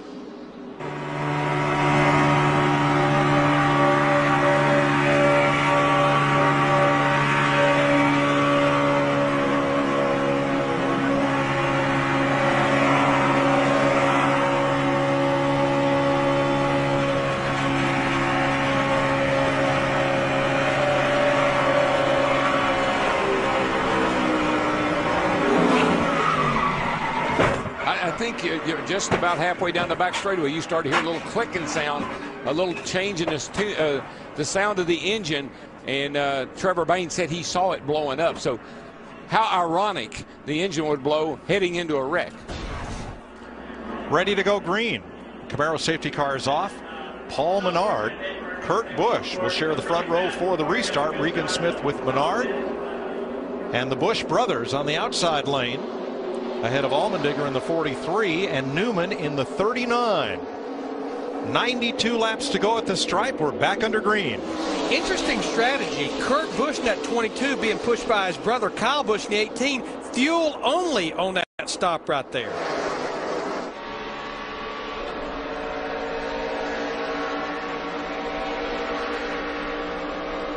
Boy, on the inside, Boyer and Burton, they get a full head of steam down the back straightaway, and they're trying to come up the middle for the lead.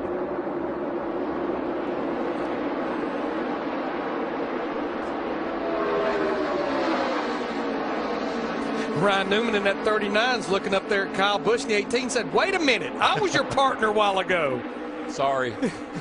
Speed date over. Sorry. And Newman's the wallflower right now. Back down to the care center, Krista.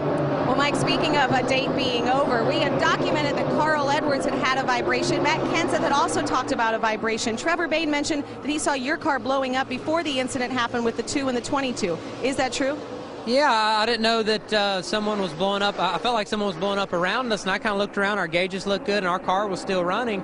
And so there's obviously someone wrecking, right around us where the 2 car got wrecked, and I don't know exactly who clipped us. But unfortunate for our UPS team. Our UPS Ford was fast. It's just a product of this racing. Felt like we had an opportunity to win the race, and just kind of cruising around. So we'll look into it, and thank you to everybody back at the shop. Thanks, David. Definitely had an opportunity. A very fast race car today. Dick Berggren. Brad Keselowski won here 2 years ago, but in the garage with a bent-up race car. What was it like inside that car? Oh, yeah, it's a wild ride, but it's just part of this race, and I'm not exactly sure everything that happened there, but just a big pack in front of us, and they checked up, and I was trying to slow down, and we just didn't slow down at the same rate, and that just loads everything up and turned me. I just kind of lost the rear tires off the ground. That'll happen every time, but just part of this race, and you really can't blame anyone. And just that's Talladega, but our Miller Lite car was fast, drove it up to the front, and had both of our Dodgers with Kurt and I leading, and just trying to be there at the end, and didn't get the opportunity to do that. But that's just Talladega racing, and you win some, lose some. Keselowski had a good day going. Thanks, Dick. Like a hot knife through butter. That was Denny Hamlin's 11 and Logano's 20 as they sliced through the front 4. But when I listen to those interviews about that accident, Brad saying that, well, they were bottling up in front of us, had to lift up a little bit. That's why Kurt got in the back of me. Reagan doesn't even know if his engine blew up or not. We just saw the fire coming out of it. It happened so fast that you just don't really know what happened until you sit down and look at it. Interesting combination right here. That's the one thing about Joe Gibbs Racing. They have 3 drivers, 3 teams, so the other one has to find another partner. Kurt Busch has lost his partner. We just talked to him in the garage area, Brad Keselowski. But how about Dave Blaney in that 36? He has found Ryan Newman, or actually Kevin Harvick in the 29. Dave Blaney led the Daytona 500 for a few laps in his 36 car. And there's a bunch of guys, just like we see Kevin Harvick in the 29 car, been riding around about a half lap down. And all of a sudden, hey, Mike. Where'd he come from? And it's not even time to close the deal yet. No, it's early. I mean, a little early. Just a little past halfway. So Harvick has shown he can get to the front. No, he's got to get up there at some point to figure out where he wants to be when we get to the end of the race. So he's running a little experiment right now.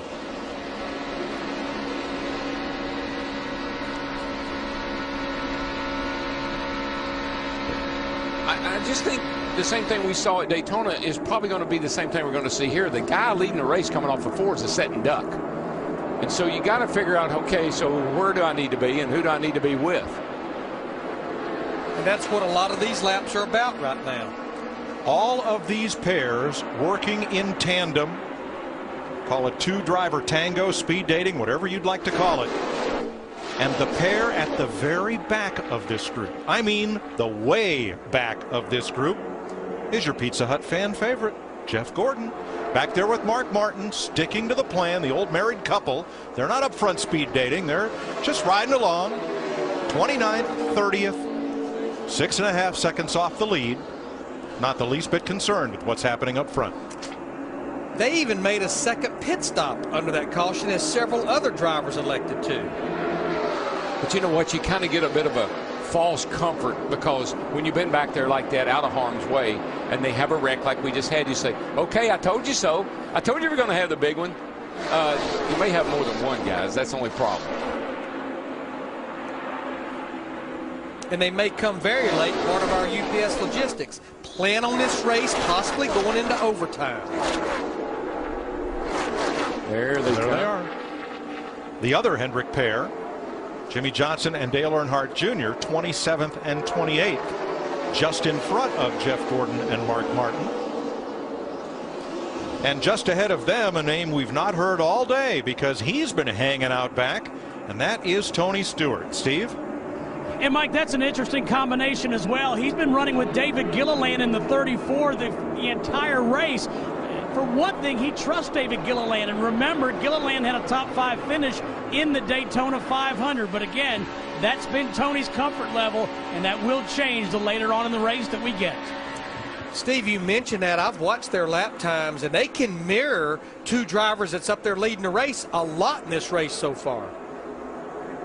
And, you know, Mike Larry, there's just drivers that you normally wouldn't find yourself racing with, but you're comfortable with them on tracks like this, Daytona and Talladega, because they're pretty smart guys and usually stay out of trouble. Carl Edwards led that lap. Boyer back to the front on the inside. Martin Truex up on the outside. Here come the Busch brothers right up the middle. A couple other drivers that's made their way up there on the outside. Martin Truex Jr. in that 56 car, as well as Bobby Labonte. Remember, Bobby Labonte also had a top 5 finish in the Daytona 500. And trust me, every driver here remembers the Daytona 500 and how it finished and who was up there when it was over with. 85 laps to go. Clint Boyer and his teammate Jeff Burton lead here at Talladega. NASCAR Sprint Cup Racing on Fox is sponsored by Dodge. Dodge, never neutral. By AT&T, rethink possible. And by Burger King, who reminds you to have it your way. 81 laps to go in Talladega, and we're creeping up on the record, the NASCAR record for lead changes.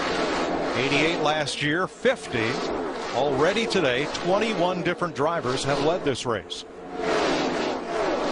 In fact, the most consecutive laps that anybody has led today. At one point, Jimmy Johnson led 7 in a row. That's it. And just remember, as I stated earlier, those lead changes are only monitored right there at the start-finish line, not all the way around the racetrack. Sponsifier's back for 2011. This year, the winning designer gets a personal visit from their favorite driver. Go online for all new ways to create, customize, and share your designs. Things heating up at the front, looking for lead change 51. Here it comes. Regan Smith and Paul Menard, neither of whom have ever been to victory lane in a Sprint Cup race.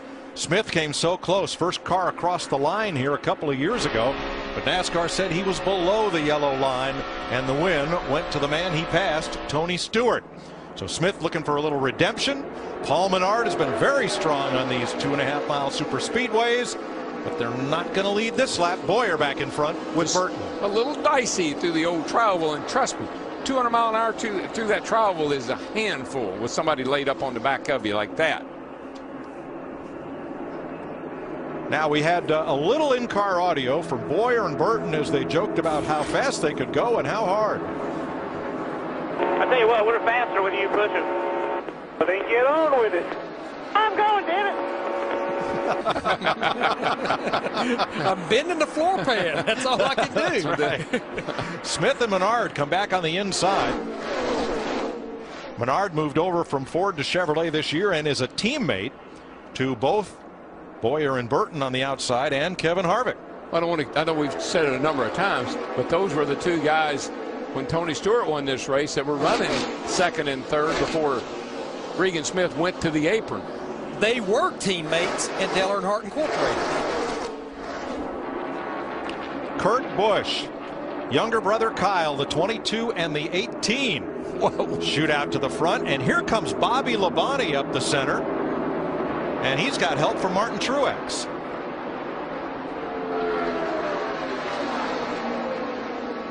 I'd say no question, two of the most pleasant surprises of 2011 is that 78 of Regan Smith and Paul Menard in that 27, qualifying and in the race.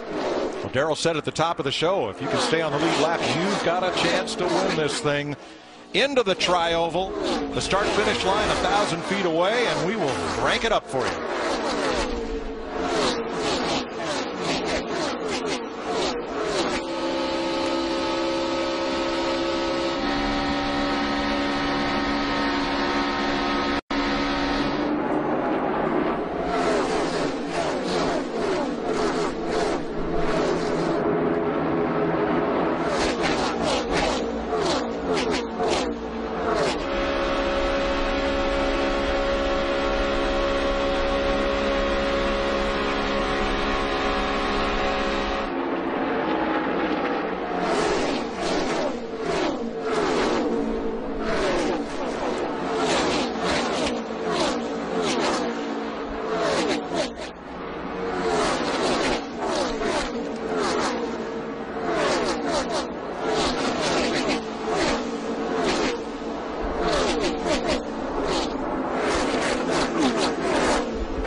Bobby Labonte keeps digging, trying to become the 22nd driver to lead this race. 52 lead changes thus far. But they got hung on the outside, and now 5th and 6th are Labonte and Truex. And Mike, you got to love this kind of racing. Is there anybody in the field that hadn't had a shot at leading this thing? Is there anybody in the field that we haven't talked about? Yeah, J.J. Yaley. He's running third. He didn't even start this race. Bill Elliott started the 46. Yaley climbed aboard on one of the cautions, and here he is running third. Being pushed by Terry Labonte, two-time Sprint Cup Series champion. The problem, they did not pit that last caution. They're going to have to come to pit road within about the next 5 laps for a green flag pit stop. Back to Yaley in that 46. Remember the last time a relief driver went to victory lane? Darrell Waltrip in relief of Donnie Allison. That was a mess inside the car. The Butch brothers out in front of the Aaron's 499, 75 laps to go. Trouble, turn 3, Mike, sorry. Cars around everywhere. 3, 4 against the wall and sliding down to the inside. Reagan's in it. Check up, get low if you can, low if you can. Stay low, stay low. Watch the car on fire, pit road entrance here. Check of the headlines from Talladega. Time for an AT&T race break. Regan Smith and Paul Menard trying to hold off Clint Boyer and Jeff Burton at the moment. In that wreck moments ago, we had the winner 2 years ago at Talladega, Keselowski, and then the winner of the Daytona 500, Trevor Bayne, involved in David Reagan, who was trying to win this one. So far, Clint Boyer, Jeff Hammond, has led this race 11 different times, 53 lead changes. But viewers watch these two-car combinations with drivers. If somebody wants to, within the spirit of the race, break up a two-car driver combination, how could they go about it? I think you've got to wait and try to catch these guys when they're making the swaps and try to mess them up. We've already seen if they have a bad exchange, you can really mess up the momentum and send them deep in the field. So if you can catch a guy making that kind of exchange late in the race, you could disrupt them. It could affect the outcome of this race. And you talk about Clint Boyer, remember, he knows his way to victory lane here at Talladega. Yeah, 21, 22 leaders as he moves back out in toward the front. Now we have about 70 right at the mark, Jeff. 70 laps to go here. So when do some of those drivers at the back of the pack, and Jamie McMurray was one of those who said at the beginning of the race, that's where we're going to start and watch and wait. When do they have to make their move? Well, we know we've got a couple more pit stops to go, Chris, but actually I think within the next last 50 laps, you are going to have to think about, as we see Dave Blaney right now with a little bit of assistance from Kevin Harvick in that 29 car, pushing him toward the start-finish line. We got another lead change Anybody right there. could lead here again, today. you and I can get out there if we got a good fast race car. We can probably lead this race. All right, we'll take a look at the current standings. The fastest pit crew award. Get in on the action by texting the car number you think will average the least amount of time. AT&T, the nation's fastest mobile broadband network, is getting faster with 4G, and Clint Boyer has led the most laps, Mike, in this race so far. 25, Chris. Jimmy Johnson's led 13. Nobody else more than a dozen. J.J. Yaley's made a pit stop under green. It's a 2 pit stop race from here. Blaney's going to cost his sponsor a lot of money running like this. You saw it on the taillight panel of his car. He's being pushed by Harvick out in front in relief. Or rather, Dave Blaney out in front of the Tommy Baldwin car. Yaley finishes his stop, exits pit road. Yeah, Terry Labonte had to make his stop. Now Michael Waltrip is on pit road.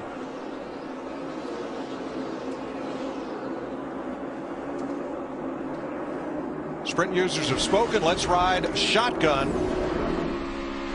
Back here, brought to you by Sprint and HTC Evo 4G. Right along with Jimmy Johnson, Dale Jr.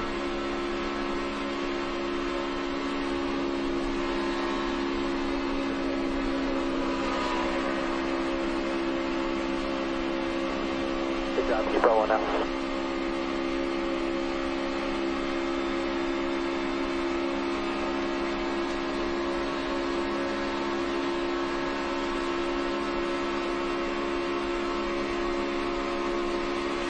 Fuel your inner NASCAR fan with live in-car audio and real-time stats on NASCAR Sprint Cup Mobile and the new HTC Evo 4G at sprint.com/speed. Darrell, I think you mentioned it a while ago. We're at commercial break. I think this was, what did you call this group back here that's back there lurking? Yeah. The Predators. The Predators are just laying back here, waiting to see what's going to happen. You see Jeff Gordon way at the back of the top of the screen up there. Comes Carl, a lot of good cars. Mark Martin, they're all just kind of laying back here, waiting just a little while. Yeah, all drivers that's led this race. But you know something, I mentioned in the pre-race, trouble on the back straightaway, going down the back into the third turn. I really believe that some of that trouble, what other than maybe right here in the tri-oval.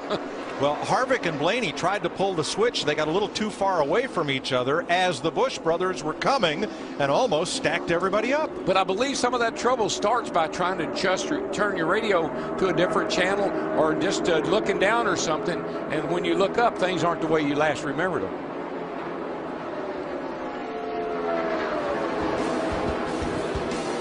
Kurt and Kyle Busch out in front of the field with 66 laps to go in Talladega, Alabama.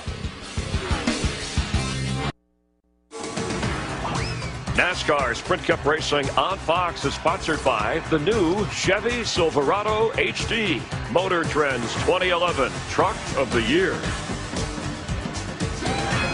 62 laps to go in the Aaron's 499 on Fox. Not sure what that is. But we're told it may have come off Clint Boyer's car. NASCAR has observers stationed all the way around the racetrack to advise the tower if there's something on track that would provoke a caution.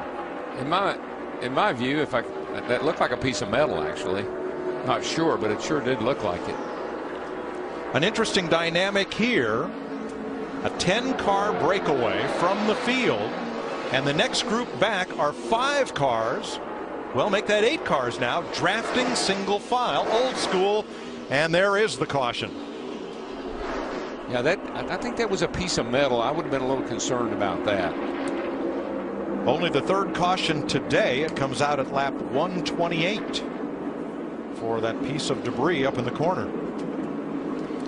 Now, with this caution here, we know everyone will be on pit road. It makes it a one-stop race after this.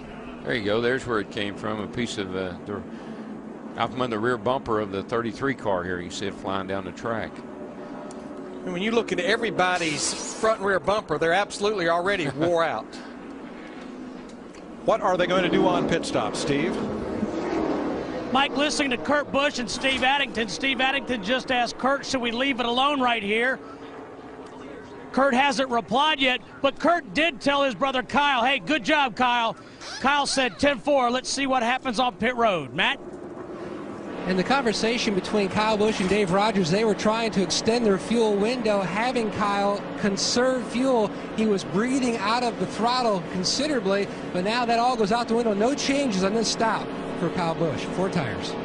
Nick? Regan Smith have been running together for many, many laps. Menard in car number 27 is going to pit, and all they're going to do is put fuel and right side tires on it. Krista? David Ruderman, not typically optimistic, but he has reason to be here. He finished 4th in the fall after leading 14 laps. He's been running very well with his partner A.J. Allmendinger for this race. A little bit of bad luck this year. He said bad luck is the only luck they've had. They're hoping to turn that around today. Thanks, Krista. Third caution of the day in Talladega. Let's look ahead with NASCAR on Fox. April 30th. Our coverage continues. Saturday night, 7 p.m. Eastern, under the lights at the 3/4 mile in Richmond, Virginia. Saturday, May 7th, Darlington, South Carolina, 7 p.m. Eastern. And then Dover, Delaware on the Concrete Mile, Sunday, May 15th. For Sprint Cup Series racing beginning at 12:30 Eastern. Our NASCAR coverage continues in high definition right here on Fox. Robbie Gordon is the free pass car on this, the third caution of the day. Casey Mears got the free pass on the last yellow flag. So when we restart, we'll have 28 lead lap cars. I can't help but think when I see the two Busch brothers up there working with each other. Go back a few years ago in the Sprint All-Star race. They wrecked each other in May. It took all the way to Thanksgiving. In November, their grandmother said, "Boys, you will work this out. I'm tired of it." Did you find Kyle's comment a little cryptic? Let's see what happens on pit stops to see if we're going to get to work together again? Well, he left his teammate coming off pit road. Remember, or his drafting buddy, I think at the time, was Ryan Newman. He left him on pit road. Kyle is one of those guys, he'll get out on an island, and you can join him if you'd like. But it's his island. It's his island. Lead lap cars pitting this time. Everyone else will pit next time by.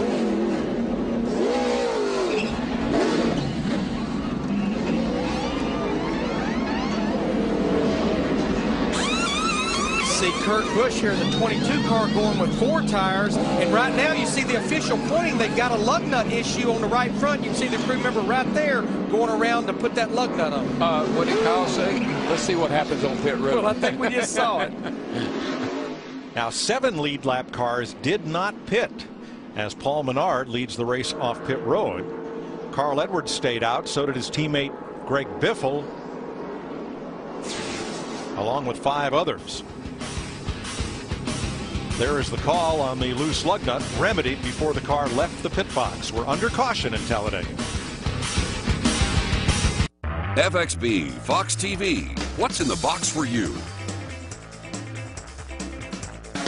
An amazing 61 lead changes here at Talladega in time for an AT&T race break with 58 laps to go. And under our third caution, the first one came out on lap 28. Landon Castle, but loose and into the wall. Brian Vickers involved. Kurt Busch affecting that. And some of this 2-driver combination we've been seeing. Look at how Dale Earnhardt Jr. moves to the front with help from Jimmy Johnson on lap 90. This was the biggest one so far. Can always have a bigger one here. 5 cars involved. Kurt Busch triggering that. And on board with David Reagan, who has hopes of getting his first career win. Hit hard, everybody walked away okay. And that is the car of Casey Kane, who tweeted moments ago that I'm okay. And certainly his car was not okay. But Jeff, as we look at Tony Stewart right behind Casey Mears as cars cycle through, he has not been a player all day. Well, he has now elected to come to pit road and change tires on this 14 car. Once again, put him at the back of the pack. Things are starting to take a little bit of a kind of like a different look as we got late in the race, because we've been talking about the guys that have been staying in the back like the 14 car. It's now just about time you're going to have to dig in a little bit deeper and move your way to the front. So it's going to be interesting to see how it kind of, works as far as that's concerned. All right, down on the pits, his teammate being creative with the rear bumper here. This is Ryan Newman's car. Yeah, they came into pits and they were working with the rear bumper, putting bare bond on the backup. Now you see the team actually greasing up the rear bumper, because when these guys get hooked up, it makes the car slide around and not upset them if the car is basically greasy or slick on the back end. So a little bit of, Mike, you might say, modern technology at its finest. I thought they borrowed some of your sunscreen. Exactly. To do that. My suntan oil. All right, so how about the Hendrick combination? They had the first 4 drivers to start. You said they could set the tone. We've seen them up in the front, in the back. We've seen them split pairs. It seems like they have things laid out. They do. I think they've been very, very patient to try to work things around. But the key is going to be these restarts late in the race can really break you up. And trying to get back with your dance partner, it could be good or it could be real ugly. And today's current standings for the fastest pit crew so far. AT&T customers can find out the final race standings by texting to a certain number and replying OK. AT&T, the nation's fastest mobile broadband network, is getting faster with 4G. And again, Clint Boyer's led 12 times today. The record here is 20 by Donnie Allison, Mike, and Buddy Baker. Thanks, Chris. Brad Paisley among those watching today, and he tweets, I haven't seen this much adolescent bumping and grinding since the prom. Brad's my neighbor. Ready to restart. 62 lead changes among 23 drivers. Tony Stewart stayed out an extra lap before he pitted so he could pick up a bonus point for leading. Not real sure about putting that grease on that rear bumper. That could create some problems. Looks yeah, to me like. Not it's for one him. of those things I question. For people behind him. Yeah. Paul Menard, Regan Smith, a couple of the dark horse candidates to win, along with A.J. Allmendinger and Jeff Burton on the restart. Then it's Boyer and Kyle Busch, Rudeman, Logano, Blaney, and Jimmy Johnson, the top 10. Saw Jeff Burton in that 31 drop to the bottom the minute they crossed the start-finish line to find his teammate and partner Clint Boyer in that 33. Oh, we'll get back to some of that early intensity that we had when the race started. Guys are starting to look at the scoreboard. Laps are running down. But interesting strategy by Jeff Gordon, Mark Martin, Carl Edwards and others not to pit the first time by so they could be assured of restarting in the back, thinking it's still too soon with 56 to go. Well, they know the same thing I just said. The intensity's going to pick up, and guys are getting a little tired now. Their brains they've been scorching their brain all afternoon, and you can make mistakes. Well, I think it's safe to say we are not done with cautions, and we know we have at least one more pit stop. Blaney and Harvick work the top, the 36 and 29. Jeff Burton, along with Clint Boyer, about 3 miles an hour faster than Smith and Menard. Every one of those 6 drivers has the Earnhardt Childress Racing engines in them up there at the front.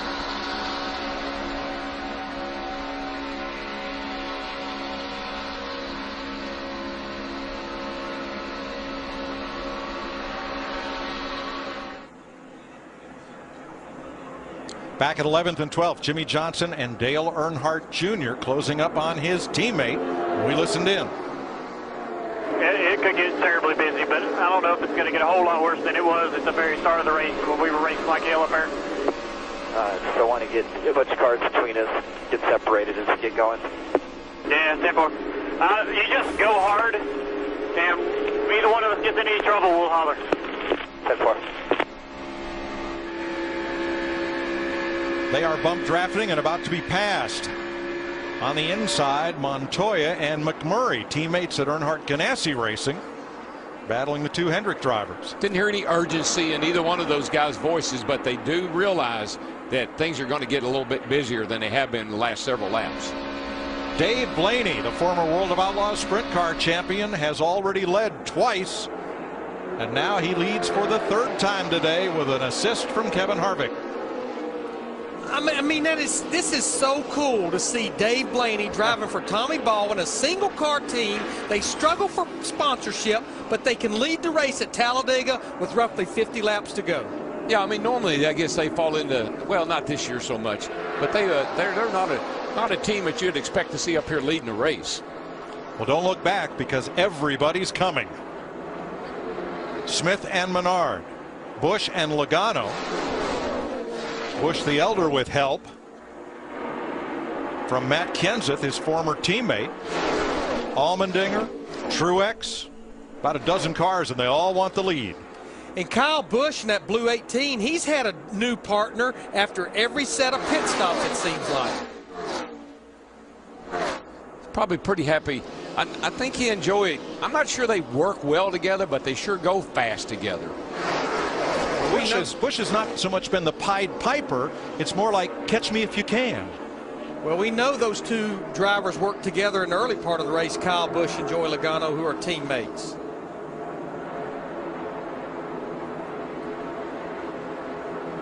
We asked a few drivers what they think is the ideal position to be in when this gets down to 1 lap to go. To me, here at Talladega, coming to the last lap, I would still rather be that second place car or the second pack catching that first pack.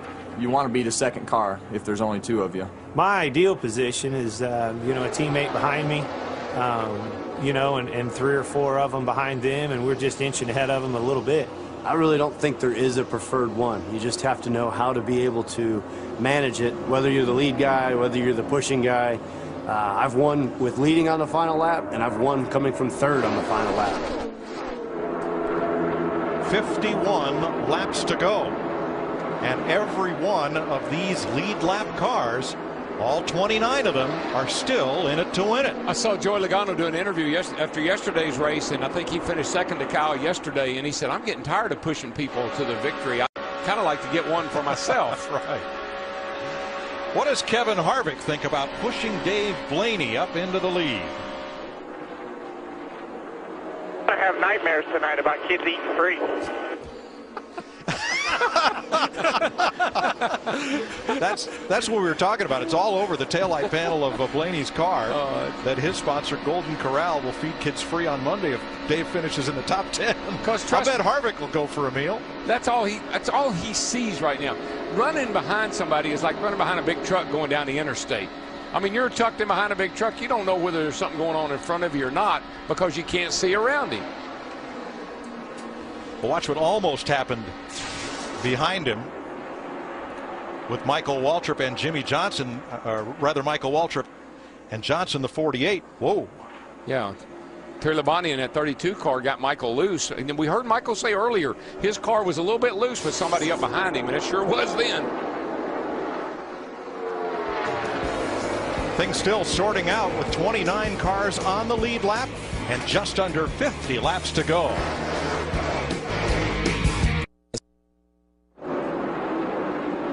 Trouble on the back straightaway. Big wreck. Kyle Busch is against the wall, and other cars are damaged. 49 laps to go. Matt Kenseth is in it. Lot of right front damage. And Joey Logano and Kyle Busch would have been a major part of this one. Watch the orange number 20 of Logano and the blue 18 of Kyle Busch. Right at the top up here of your screen. Just haven't liked this personally. I haven't liked this combination. It was right there on the exit of the corner. It looked like his car was a little bit loose to begin with. Allmendinger spins. With the 11 car of Hamlin, great job of missing that. Here's another look.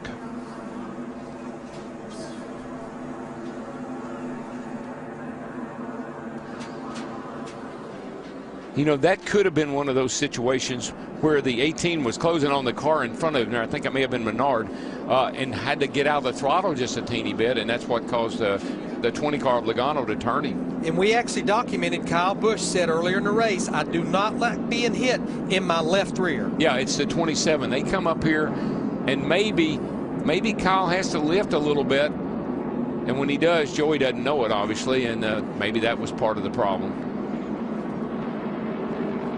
Yeah, Darrell, about 6 cars ahead of them, even up at Jeff Burton and Boyer. Cars were starting to drift up to the high side. That hole was closing up, and it just accordioned back to Kyle Busch and Logano. Yeah, as fast as they're closing, you know, if you lift this a little wee bit, the guy that I said, like, you don't know what he's doing. You just follow along blind. Let's see if we can tell if these 78 and the 27 do anything. Yeah, it's hard to say. Now, Allmendinger spun. I'm not sure if there was any damage to the 43. And here's the car of yesterday's winner, all banged up on pit road. Guess what? His car yesterday looked like close to that. And he won. Yeah, they're working hard on Allmendinger's car. Damage there. Pit road is open. Dick Berggren. And Dave Blaney started way back in the 35th position, Mike. He is leading in this round of pit stops, and most of the people on my end are going to take fuel only. There's Blaney's number 36. Matt. And Clint Boyer will have to drive around the 18 of Kyle Busch, already on pit road. Fuel only for the 33. Meanwhile, the 29 of Kevin Harvick, same game plan, fuel only. He's already away, Steve. And Matt, looks like the same scenario for Kurt Busch. Just fuel. He told his spotter it's hard to know what to do out there right now, but fuel only for Kurt Busch. There's the race off pit road. All the top 10 cars took on only Sunoco race fuel, no Goodyear tires. We'll ride with Kyle Busch through this as he is in the pits repairing damage from this.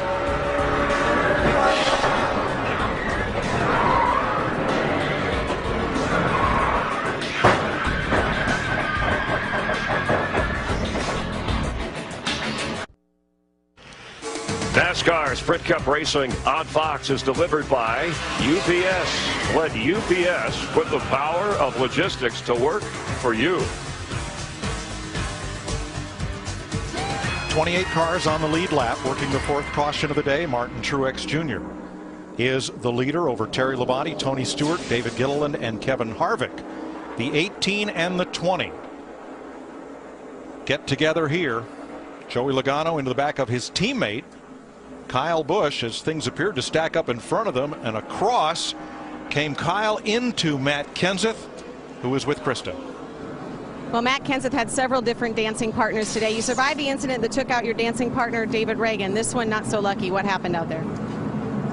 I'm not really sure. I was just going straight. The next thing I knew, I got in the right rear and went head in the wall. So it's really difficult. You know, I was following my buddy Kurt there, and we were making some good moves up there. And I mean, all you can see is a guy's spoiler. It's just all you can see is a spoiler at 200 miles an hour, nothing else. It's not really the safest environment, but it's just what we have to do. I feel bad. We had a pretty fast car, but there's just so much that's out of your hands here. You know, you're following a guy in front of you. Wherever he goes, you're going to go. And we were just going straight. I thought we had tons of room around us, and you know, the next thing I knew, I was in the wall. So I don't really know what happened there. Is this like driving in whiteout conditions in Wisconsin? No. Similar? Yeah, no, because we don't run 210 miles an hour and have all these other cars around or 200 miles an hour. So it's frustrating. No matter where we're going to finish today, it's a frustrating type of racing, to say the least. I wish we could figure out how to do something different. I don't know if it's good to watch or not, but it's not that much fun to be in, especially to be the second car. It's just it'd be nice to be able to see and you know, control your own destiny a little bit more. Thanks, Matt. Kenseth was right on the back bumper of Kurt Busch's number 22 when all this happened. And Kurt got through it unscathed. Here's how he reacted. It's amazing. I just looked up, the 17's just right on my bumper. I feel like somebody just flicked me in the shoulder just a little bit. I look up, and the 17's on the outside fence. Kurt Busch continues. He's one of those lead lap cars. He's in 5th place. Now, Larry, what about the Hendrick strategy on this caution period? Well, I think the strategy is to try to make sure they have enough fuel to make it to at least lap 188, because when that caution came out and everyone pitted on the first go-around with 47 to go, that's just right there with no cushion for possibly overtime or green-white checkered. I think that was good strategy topping off right there. I do too. I like that. Teammates Kevin Harvick and Jeff Burton will be side by side. Harvick will have his other Childress teammate right behind, and that is Clint Boyer, while the 4th Childress car is Paul Menard right behind Burton on the outside. So we started the day with 4 Hendrick cars up front. We're going to restart with 44 to go with 4 Richard Childress cars in front of Kurt Busch, Joey Logano, Dave Blaney, Regan Smith, Montoya, and McMurray. Green flag.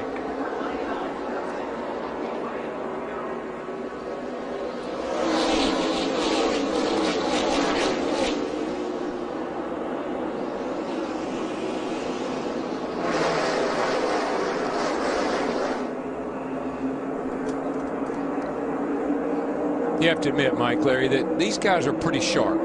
Harvick and some of these guys that were riding around at the back, they missed the first big wreck because they were in the back.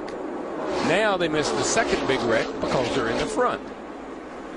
And you see about a dozen cars elected to restart about 3 or 4 seconds behind the lead pack.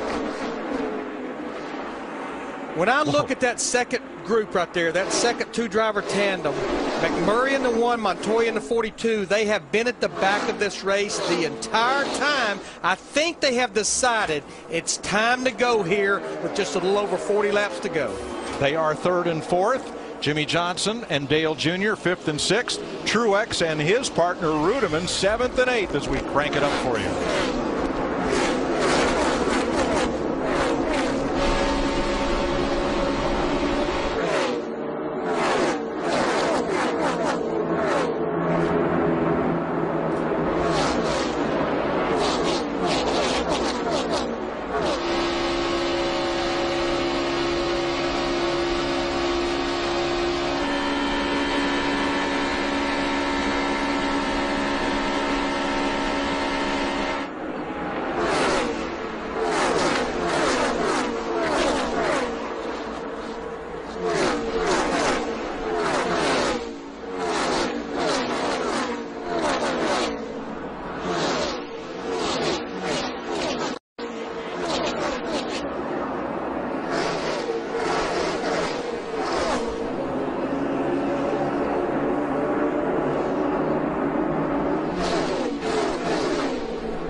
Things getting busy at the front of the pack. Harvick the leader. Here comes McMurray. Here comes Truex. 4 wide.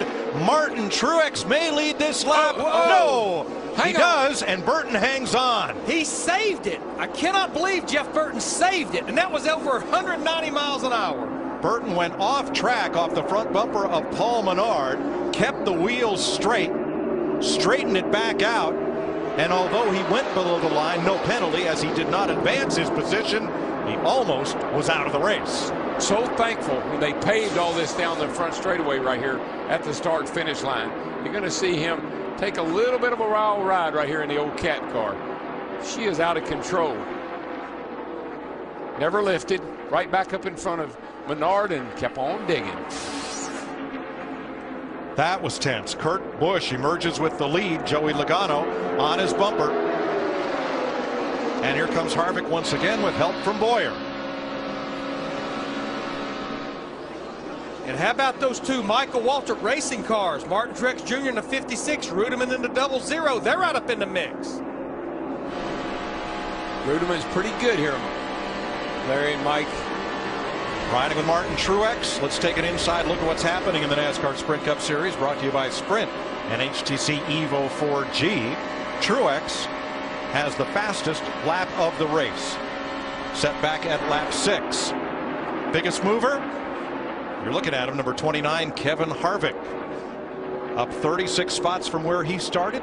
Fuel your inner NASCAR fan with live in-car audio and real-time stats on NASCAR Sprint Cup Mobile and the new HTC Evo 4G. Matt? Mike, about 5 laps ago, Boyer told Harvick to take the high line, give up the bottom. That way, if they needed to, they could aerodynamically stall out the two cars in the bottom. And they did just that about 2 laps ago with Logano and Truex. Might not be able to do that this time as they get shot from both sides. Oh, boy, here they come. Yeah, I believe the intensity is picking up with 39 to go. Oh, yeah. Burton looking for room in the middle with Menard pushing. He just had to take it off. He had to rest a lap there. Get his breath back. He's good to go now. Truex on the bottom. 25 leaders, 71 lead changes.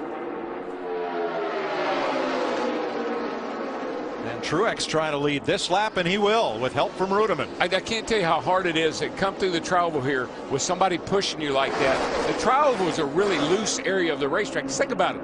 Have near the banking in the tri-oval we have in the corners, and you're running just as fast. And that part of the tri-oval, they're trying to figure out, where do I want to be in that tri-oval coming to that checkered flag? And more coming. It's now 12 cars under a blanket up front. Wow. This is going to get a big. Now that Kevin Harvick in the 29, he has picked up his teammate Clint Boyer. You see Dave Blaney in that 36 car. He's found Regan Smith in the 78. And look at that aqua-colored car of Andy Lally. Andy was a lap down at the start of the race. Got back on the lead lap with a free pass, and now he and Terry Labonte, they're flirting with the top 10. It's be huge for Andy Lally in that 71. They come into Talladega outside the top 35 and owner points by 4 points. And I'm really happy for Doug Richard, the crew chief, the new crew chief on this car. Doug's a great guy. Needs a break. This could be big for Andy and Doug. And that whole operation. 37 laps to go. What is the closer doing out front this soon? It's time to close. You're watching the Aaron's $4.99 on Fox.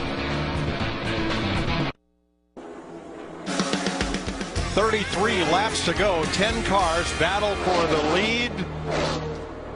Here you see them from our aerial coverage provided by DirecTV.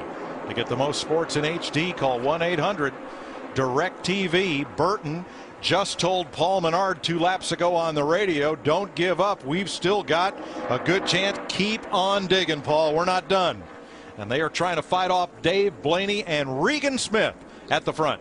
Larry, the 36 car leading the race, Dave Blaney, Tommy Baldwin's car. People always criticize some of these start and park guys. That's the result of starting and parking, getting your feet on the ground, getting a sponsor like Golden Corral, and now showing what you can do. Prime example of never give up. Never give up. Not in a race or not during the season. Amazing. Blaney likes Talladega, finished 3rd here in the October race in 2007.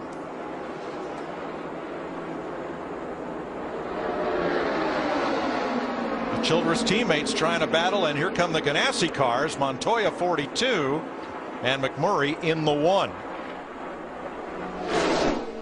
A lot of the usual suspects are hanging out further back. Yeah, but they're closing in. There's a look at your Pizza Hut fan favorite, Jeff Gordon, in the 24, along with Mark Martin in the 5. They've been welded together since the initial drop of the green flag today. Back there at 15th and 16th. Jimmy Johnson, Dale Jr. still working together. Carl Edwards with his Roush Fenway Ford teammate, Greg Biffle.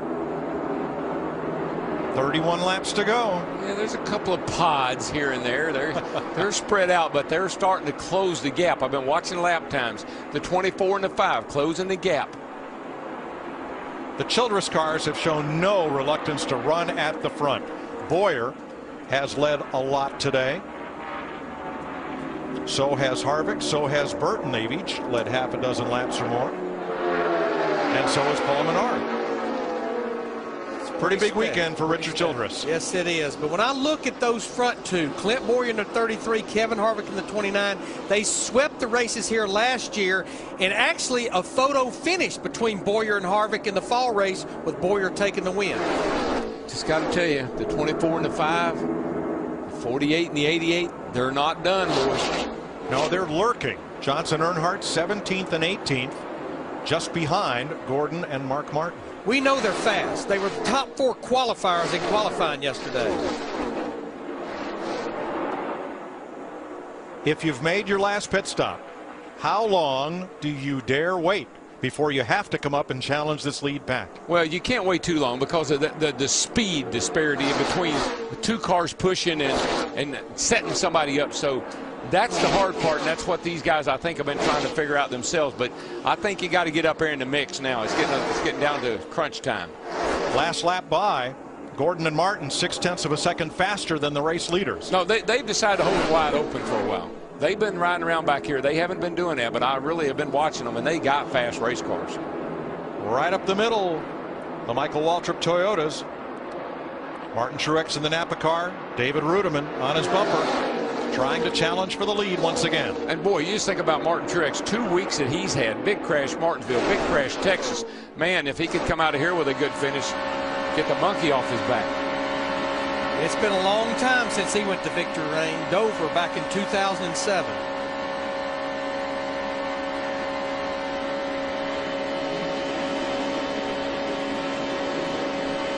"28 laps to go, 10 cars still tightly packed at the front of the field.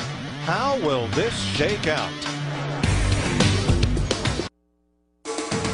NASCAR Sprint Cup Racing on Fox is sponsored by Viagra, by Subway Restaurants, the official training restaurant of Carl Edwards. Subway, eat fresh.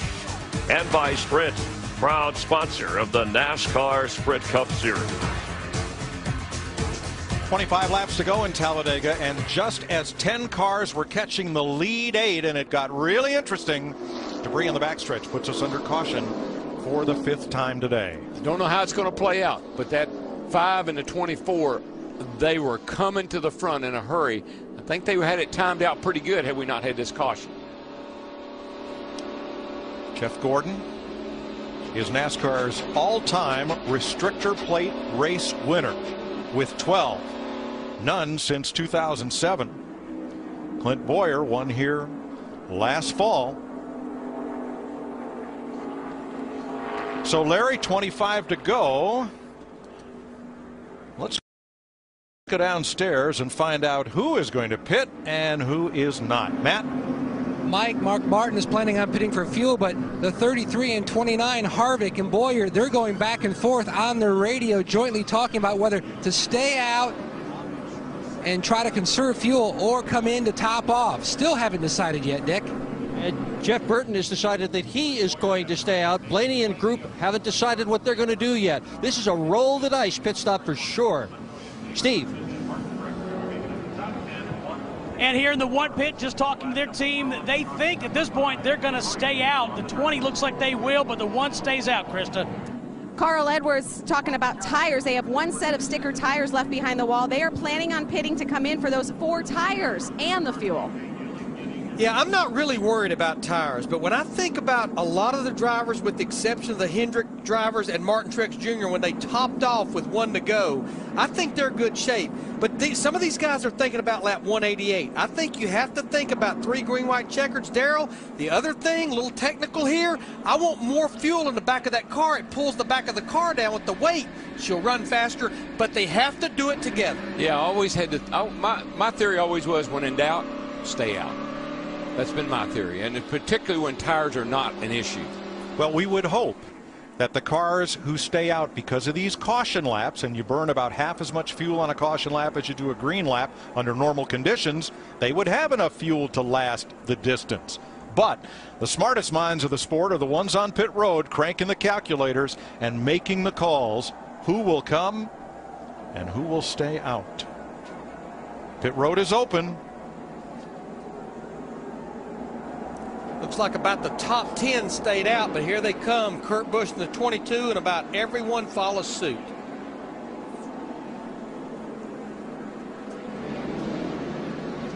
Kurt Busch and Joey Logano lead them down into their stalls at the south end of pit road, along with Tony Stewart, A.J. Allmendinger, Jeff Gordon, Mark Martin. Matt?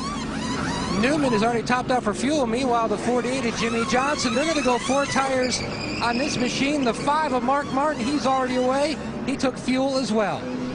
Well, Mark got fuel, and he's coming out as Jeff Gordon is still getting tires. And Mark may wait for him. They may yet be together once we get ready for the restart. Lots of different strategies. 23 laps left to see how they play out. 21.5 laps to go, ready to restart after the 5th caution flag. There are Childress cars, 4 of them at the front, but not lined up with the partners they were drafting with earlier. How's this going to sort out? Well, I think the front is set 2 by 2 by 2 here. We got some teammates and guys that have been working together pretty much the whole race. Then you fall back into the pack there a little bit, and you'll see the 5 and the 24, the 99 and the 16. There's some guys back there going to have to make some pretty quick moves here. Ryan Newman's back there and Tony Stewart. So we'll see how the guys in the back of the pack work their way to the front here, how long it takes them. Blaney in third, Regan Smith in sixth. They have no teammates at the front. Can they find each other? Will they find another partner? We're about to find out. 21 to go, green flag.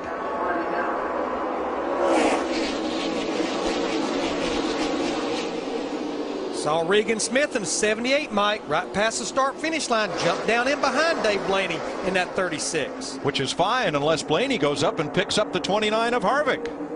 Well, we know they've run together earlier in the race. Harvick's having a hard time getting up to speed, though. Man, his car is really slow to come alive. Starting to pick up a little speed, but everybody's going by him down the back. That is not what he needed to see. Matt? Miscommunication, Mike. The game plan was for Bowyer to take the outside, then drift in front of Harvick. When they were trying to get back to Bowyer to finalize the plan, he had already finalized the plan with the 31 of Burton. So that meant Harvick at the last minute had to try to pick up the 36.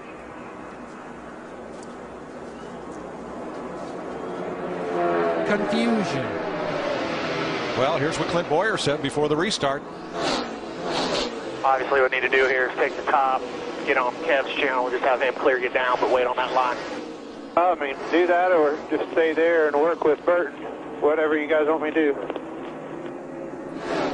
Well, he ended up coming across and picking up one teammate, leaving the other to fend for himself, and now everybody's paired up once again, often with new partners. There's one thing that changes all that strategy is the green flag. When it comes out, it changes everything. He said Burton, he mentioned it, that maybe I need to work with him. I think that's what took place. Regan Smith and Paul Menard in the 27. Two of the drivers we tabbed at the top of the show to perhaps become first-time Sprint Cup winners here this afternoon, and they lead Montoya, who's never won a Cup race on an oval track. McMurray, Bowyer, and Burton, the six-car breakaway. Now, what's interesting with Montoya in the 42 being pushed by McMurray in the one, I know before that caution, Chris Devoto was telling me that Montoya was up to 270 degrees on water temperature. That caution will get everything down. That'll get all the temps down, and you ought to be able to sit there and push pretty hard for several laps. 6 cars alone out front. 2 losing a bit of ground there, and that will help Martin Truex and Rudiman to gain some ground, as indeed they're side by side with the 5th and 6th place cars and looking for the front. Yeah, the 42 and the 1 almost look like they stopped over there.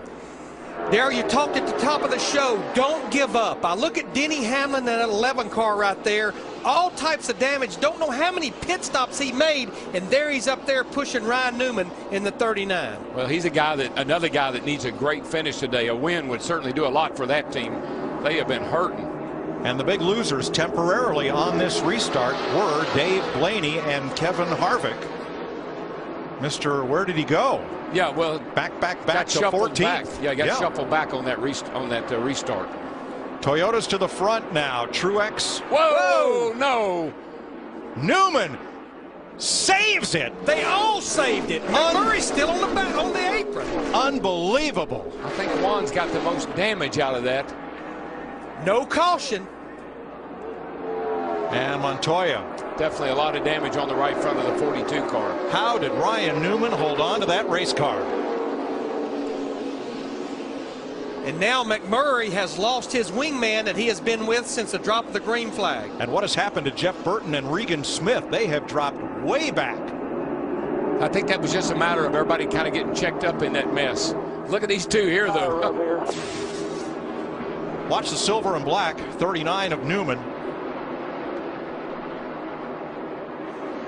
I don't believe he saves that race car thanks to Montoya. You know why? You know why Ryan Newman can do that?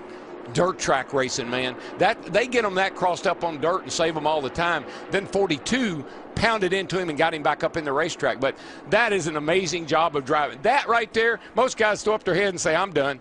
But watch Regan Smith in that black 78 turn straight up the hill.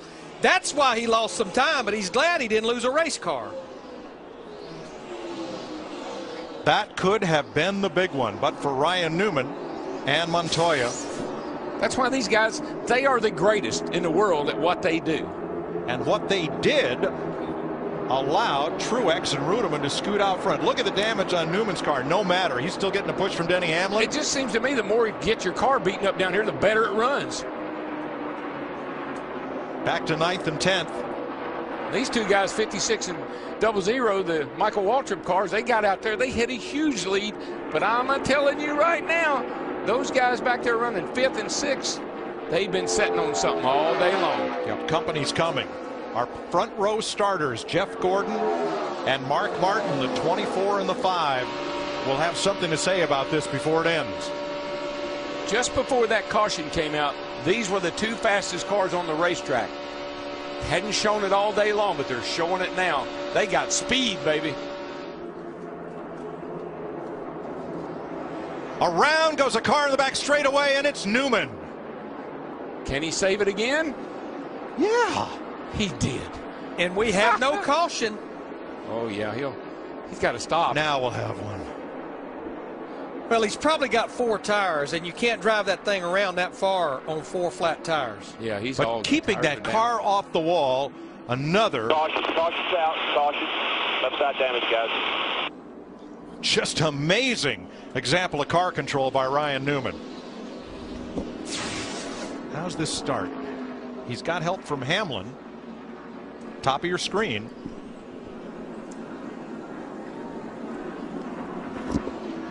Just got into him just a little bit wrong right there, and it doesn't take a whole lot of just. I know you can shove and push, but you get the wrong angle. I'm not. Maybe let's rethink that. That looked. I'd like to see that again. Maybe had a tire go down. But that's definitely the same two that was pushing and shoving a couple of laps before when they got into Montoya. 190 miles an hour, headed for the inside wall. Ryan Newman locks the brake, unlocks it, gasses it, keeps it off the wall. Not sure about that left rear. You know, that all that damage down the left side, it could have knocked the valve stem off or cut a tire down a little bit. Could have got a flat when he hit Montoya. Yeah, right. That's ago. what I'm saying when he got together. Speaking of flats, that's Montoya's car. A lot of right front damage.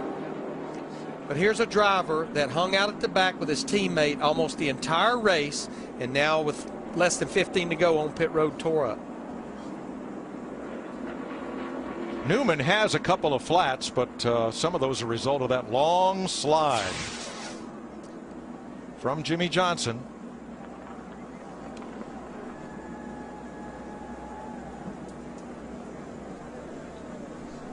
Really hard to say, man. I mean, they're on the straightaway right there, and I've had these guys tell me these cars are hard to drive on the straightaway with somebody pushing you. But Darrell, flat tire or not, how does he keep this car out of the wall again? I don't know. Juan had a right front tire. I really believe that in Newman's case, just like we saw Juan's right front blow right there, I got to believe that Newman had a soft left rear or a left front one from the contact with Juan. A lot of damage to Montoya's car. They put tires on it to try to keep him from losing another lap. I don't think a fresh tire is going to fix that. There's something bad broke. And I tell you something else, that 11 car, it's got a lot of bear bond on the front of it. And it could have caused it to hook the back of the 39 car. Yeah, that bear bond's pretty sticky on both sides. 13 laps to go. A lot can still happen, and likely will. Don't leave.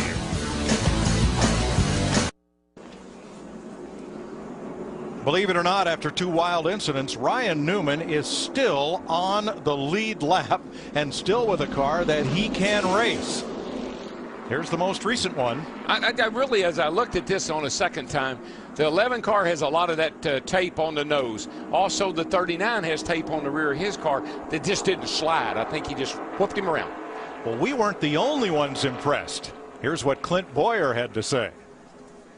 Well, I don't know how he saved the first one. That Burton that about wrecked or who? It was Newman. Well, he's still on the lead lap. Michael Waltrip got the free pass. 27 lead lap cars. It'll be 11 laps to go when they come to the stripe. And as they say, folks, you ain't seen nothing yet. Dave Blaney is the race leader, an Earnhardt Childress engine powering his Tommy Baldwin Chevrolet. Kurt Busch in the Penske Dodge, number 22. Martin Truex, Jeff Gordon, David Rudeman, Mark Martin, Harvick, Boyer, Menard, and Logano, the top 10. A lot of these teammates are already hooked up together the way they're going to restart this race with 11 to go.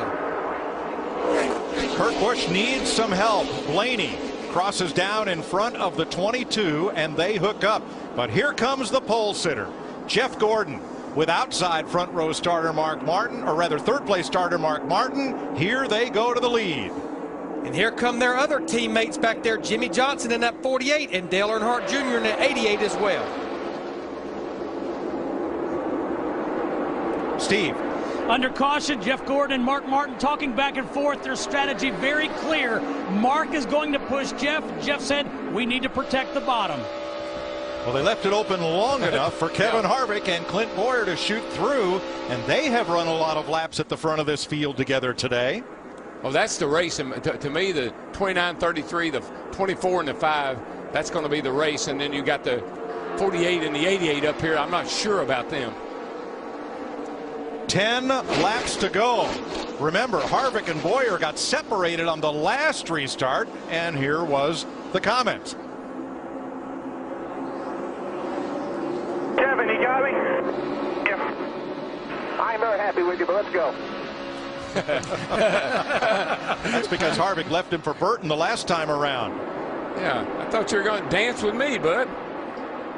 8 cars fighting, and now all 4 Hendrick cars are running 3, 4, 5, 6 in formation behind the 2 Childress cars, in front of the 2 Michael Waltrip cars. Yeah, these 6 cars right here, the 4 Hendrick cars, the 2 Childress cars, they got the best cars. They got the speed. 9 to go this time. Jimmy Johnson up there in the 48. Dick Berggren talked to him in the pre-race. Restrictor plate racing has not been good to him these last couple of 3 years. I kind of think it's interesting, though, the strategy of Kevin Harvick going to the top. Rio, a movie that'll bring the world to its feet, now playing. And it's playing out here at Talladega. 8.5 laps to go. And there are still 16 cars within sight of the lead. And that pack keeps getting bigger. And 16 drivers that think they can still win this thing. To the front, once again, Dave Blaney. What a shot in the arm for Tommy Baldwin Racing this could be if he and Kurt Busch could prevail. Boy, did you see how Harvick's car was dancing around with Boyer right there pushing him.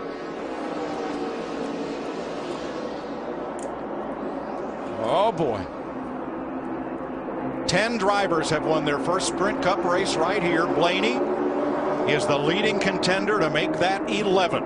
Just not sure about that strategy of running the high line to 29 to 33. Man, leaving a lot of room down below for people to go sailing by. But Blaney leads. Car owner Tommy Baldwin is up on the roof spotting for his driver. You see him, he's in a light blue shirt up there on the radio. Third man from the right. There he is, just poking in with a dark black cap and sunglasses. He's got to be so proud, Larry. No matter what happens, he's got to be a proud man of what he's accomplished here today. 7 laps to go. And we've got 20 drivers within 2 seconds of each other right now. Kurt Busch pushed his then teammate Ryan Newman to a Daytona 500 victory. You know what, Larry? I think the 88 and the 48, they may need to swap. I think the 88 in front is faster than the 48 in front of him. Are we getting too late to swap, though? You lose a lot of time when you swap. Well, yeah, we're running out of time, but they don't seem to quite have enough speed. You can stay up there for a while, but when you have to make the exchange, that will cost you. Matt. Mike, that was the problem with Boyer and Harvick. Boyer felt like that their tandem was much better with Harvick pushing, so they made the exchange last time through the tri-oval. 24 cars all together again, running almost as close as the pace lap, except they're at over 180 miles an hour, and there are just 6 laps to go. Coming back to 5 to go, you don't even look at that water temperature gauge. No. Swapping now will put you straight to the rear. I wouldn't be changing radio channels or anything else, and here come those Roush cars. And Gordon and Mark Martin back up through the middle, back out of the top 10. It's Carl And Greg Biffle, the 99 and 16, coming up the inside. Right now, they're going to have to shake that 36 out of the lead, though, because he is holding court right there. And he is holding close to that double yellow line. 5 to go this time for Dave Blaney. 3 wide behind them. Everybody jockeying for position and looking for a place from which they can run to the front in the final lap. We just got to not make any mistakes here, because this is the race. This is the field. And Kurt Busch in the 22, he got off of Dave Blaney in the 36. They're going to go from first or second to about 18th or 19th. Harvick and Boyer trying on the bottom. Listen, they did the right thing. They realized they weren't fast enough with Kevin in the front. They made the swap, and now they're fighting back. 4 laps to go. Carl Edwards came in as the point leader. He leads this race by a car length. Krista. And this was the plan all along, Mike, for Carl and Greg. With 20 to go, Greg told Carl, I know you're going to want to go hard, but we've got to wait till there's 4 or 5 laps to go. That's when we'll go, and we can win this race. They're going as hard as they can, but Boyer is pulling a train up the outside. What a great move, Larry. What a great call on Boyer's part. Let me lead. I'm faster. You push. And they did it early enough. They're able to recover from it. And they're fighting back. Oh, a car around. And around goes Blaney. He saved it. He saved it. No yellow. Hey, another great dirt track racer and a great dirt track save. But what a heartbreak. As Blaney will not win today. They come to the line. 3 laps to go. Boyer in front of Harvick. Edwards third, Biffle fourth, Jimmy Johnson, Earnhardt, Gordon, Martin, Truex, and Rudeman, the top 10. Kurt Busch. That is the 3rd car to spin off the front bumper of Kurt Busch today. He's got something sticky on front of his car, too. Guys, we'll be coming to 2 laps to go. We're not done yet. 85 lead changes. Paul Menard trying to win his first Sprint Cup race. Uh-oh. You know what those 2 up on the top are saying, don't you? Where'd they come from? Carl Edwards in that 99. Greg Biffle in the 16. 2 to go this time. And they timed that out pretty darn good, because time that Boyer and Harvick get back to them, it's going to be tight. 2 laps to go. Remember, 7 of the last 11 Talladega races decided by a last lap pass. Boyer and Harvick coming again on the high side. Yeah, Boyer got real tight on the side of the 16 car, but it's paying off. Drag race down the back right there. But they can't clear the Fords and protect the bottom, because Edwards comes storming back on the inside. Well, what else it does is opens the door for these 2 cats right here who have timed it out pretty darn good, coming to the white flag. And there comes their teammates as well, Johnson and Earnhardt Jr. White flag this time. Those have been the 2 best cars right there most of this race. They're just now showing it. The bell lap, and the man who started up front leads it, Jeff Gordon.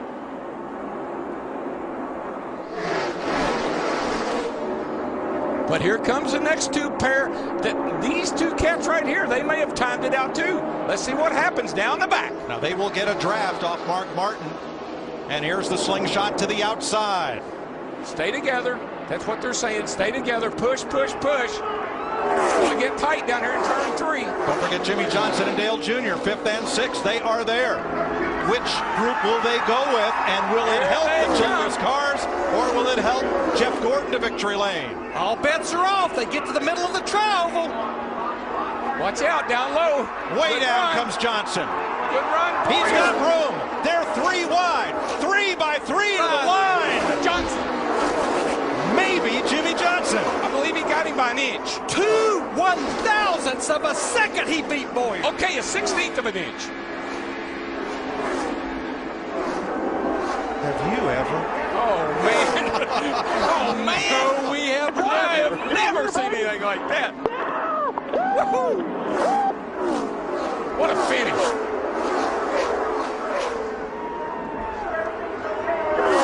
That's how you do teammates, man. Go up and congratulate them.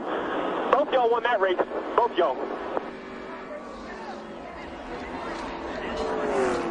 An unbelievable finish where Jimmy Johnson had just enough room between the two cars on the inside and the double yellow line, because crossing that would have cost him the race.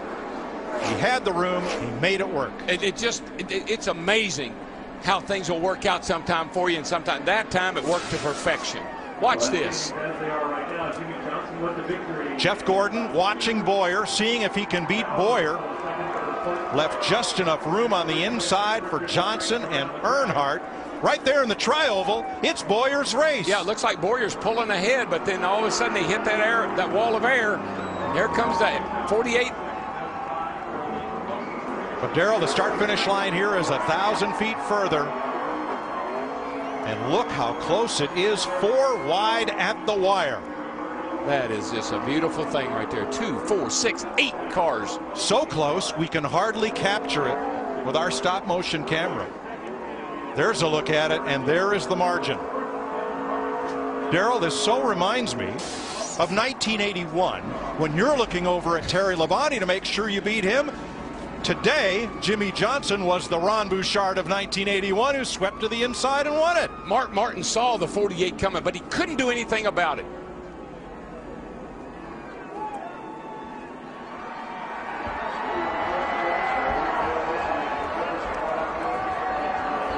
Jimmy Johnson and Dale Earnhardt Jr. never left each other all day. And look at the Exmo, the Fox Exmo look of the finish as Jimmy looks for the checkered flag at the start-finish line.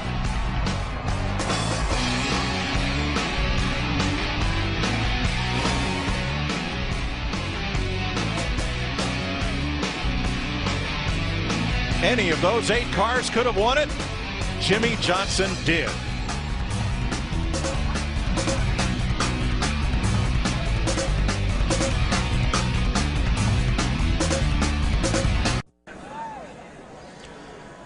Welcome back to Talladega. Jimmy Johnson celebrates. Entering turn 3, he was 5th. At the finish line, he was first. He and Dale Earnhardt Jr. celebrate Johnson's win. Here they are coming down the back straightaway. 5th and 6th.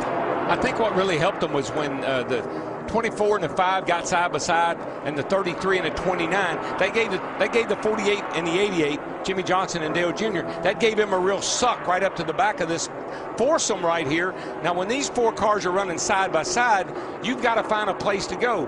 Thought about the outside, but knew he couldn't do it. Right here, Mark Martin could have maybe saved the win for Jeff Gordon, but he didn't get down in front of Johnson quick enough. Johnson got to suck off of all those cars, beat everybody to the line first. And look at Carl Edwards. He was 3 car lengths back exiting turn 4, and he almost gets to Johnson at the finish line. Jimmy picked up the flag from the starter and brought it to his teammate and wingman, Dale Earnhardt Jr. That's sweet right there, boys. This ties the Ricky Craven Kurt Busch finish at Darlington for the closest margin of victory since the advent of electronic scoring in the Sprint Cup Series. We were there. At Darlington, 2003.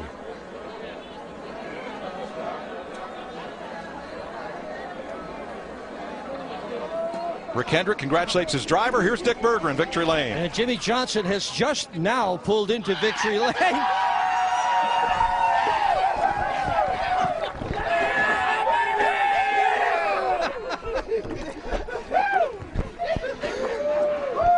As it gets just a little wet down here, Jimmy, walk us through that last lap and tell us how you drove the car to win the race. That was Jimmy cleaning our lens. Man, I thought we were in trouble. Something happened with like 2 to go, and we got disconnected and had a really tough time here in Junior on the radio. So I didn't know what he was saying or what he needed, but we were disconnected, and I got us back together, and I think he was overheating. But we got hooked up and rolling, and then all of a sudden it was just 2 groups in front of us. Had a big run down the back. I thought at the bottom they protected it, and then I just rode through 3 and 4, and I'm like, we'll get another chance, I hope. And they were worried about each other in the 2nd and 3rd lane and left that bottom open, and we had some big mo on our side, and off we went. So it's great to have a planned workout. I mean, we agreed to work together. Really, we wanted to in Daytona, it just didn't work out. But this 48-88 shop is awesome, and I can't thank these guys enough. Can't thank Junior enough. He made the decision that my car was faster leading, and the way these things have been finishing up, that lead car is going to have the win. So in some respects, he was more worried about the team having a good performance than anything, and very responsible for this win today. So big thanks to Lowe's, the fans, my fans, all these fans out here watching this race. And looks like we're going to have a little fun tonight. These guys are getting rowdy. Looks like the guy who gets the checkered flag doesn't get to keep it. You gave it away. Well, I got it, and I gave it to him. He goes, I don't want it. I said, well, I got to give you something here. Thanks. So he's got the checkered flag over there, and can't wait to tilt the cold one back with him and thank him for good job done today. All right, congratulations, Jimmy Johnson. Job well done. Chris? All right, thanks, Dick. The Dominator is back. Actually, he never went that far away, but 15 races without a win for Jimmy Johnson. 5-time working on a 6th Sprint Cup championship. Pretty impressive with Jeff Hammond. Chris Myers here from the Hollywood Hotel. He led 14 laps, and kind of a classy move there, and officially 2 1,000ths of a second, so it was that close. As you saw, you pointed out to me that Mark Martin, though, had a chance with Jeff Gordon maybe to get him across the finish line ahead of Jimmy. Well, I just saw the separation right there as the cars went underneath the start-finish line. It looked like Mark had gotten disconnected from the 24 car. I know that really hurts these guys as far as keeping that momentum going, but Mark did a great job getting Jeff to the front and almost getting him the victory lane. So right there at the end, I mean, everybody's kind of racing for themselves, but man, I'll tell you what, I've been here a lot of times, but I've never seen a win that close with that many cars at the start-finish line. Unbelievable. And Steve Burns is with the guy who helped push, got Jimmy across that finish line. Steve? Dale Earnhardt Jr. talking to his crew chief, Steve Letarte. Another good finish for this race team. Dale, this is a track and a race that ultimately requires teamwork more so than any other. Talk about all you could do at the end. Well, I was more comfortable pushing Jimmy, and I think we're the faster combination that way than me leading. And for some reason, when I was leading, I would drive off his nose, and even running quarter throttle, I'd just get away from him, and we couldn't stay together. So we just kind of hung in there, and we got clear of the pack coming to the white, and I told Jimmy this to not lift no matter what, and he was telling me, all right, man, we're going to, it looks like the middle, no, not the middle, we're going to the bottom. And I just tried to stay in the back of him without wrecking him. We come through the trouble, and I lost the nose. When we got on the inside of Mark and behind the 48, I lost the nose and doored Mark and about wrecked myself, but somehow or another I was able to give Jimmy enough of a shove to get through there. And, you know, if I couldn't win the race, I was wanting Jimmy to win the race because I'd worked with him all day long, and he's my teammate, and I'm proud to be driving for Hendrick Motorsports, and it was a great finish, a great weekend for us to be able to qualify like we did, to be able to race like we did. We got awesome engines. They build great cars, and we all finished very well today, and that's a tribute to the craftsmanship we have back in Charlotte. I want to thank my sponsors, National Guard and Amp Energy. Thank you, Dale. Thank you. Thanks, Steve. The last 2 spring Talladega races, Jimmy Johnson didn't even finish the race. He only led 14 laps here, and on that last caution, he was 13th, but shot up to the front, and with what became the 88th lead change, that ties the record for lead changes set in this race last year. Jimmy Johnson, your winner. I mean, think right now, these guys had a plan at Hendrick today to protect themselves, be around at the end, and in the end, they were there when it mattered the most to be able to help one another and put on one exciting finish. Kurt Busch wound up 18th. Seemed like every time there was a wreck, he was somehow in or around the activity. And Jamie McMurray, who had a plan to lay back with Juan Pablo Montoya and make a move, got caught up in some traffic, some mishaps there. Dave Blaney, the Blaneyacks, disappointed in Ohio, rooting for what would have been his first win in 370 career starts. No, it was an incredible run right there for Tommy Baldwin and Dave Blaney in that number 36 car. They came up a little bit short, but it was a wild day for a lot of different people. And this is how it finished. Another fantastic finish. But Jimmy Johnson, his 54th career win, tying him for 9th all-time with Lee Petty. More NASCAR on Fox Live from Talladega. We'll hear from some other drivers here in just a moment. I thought we had it. Damn it!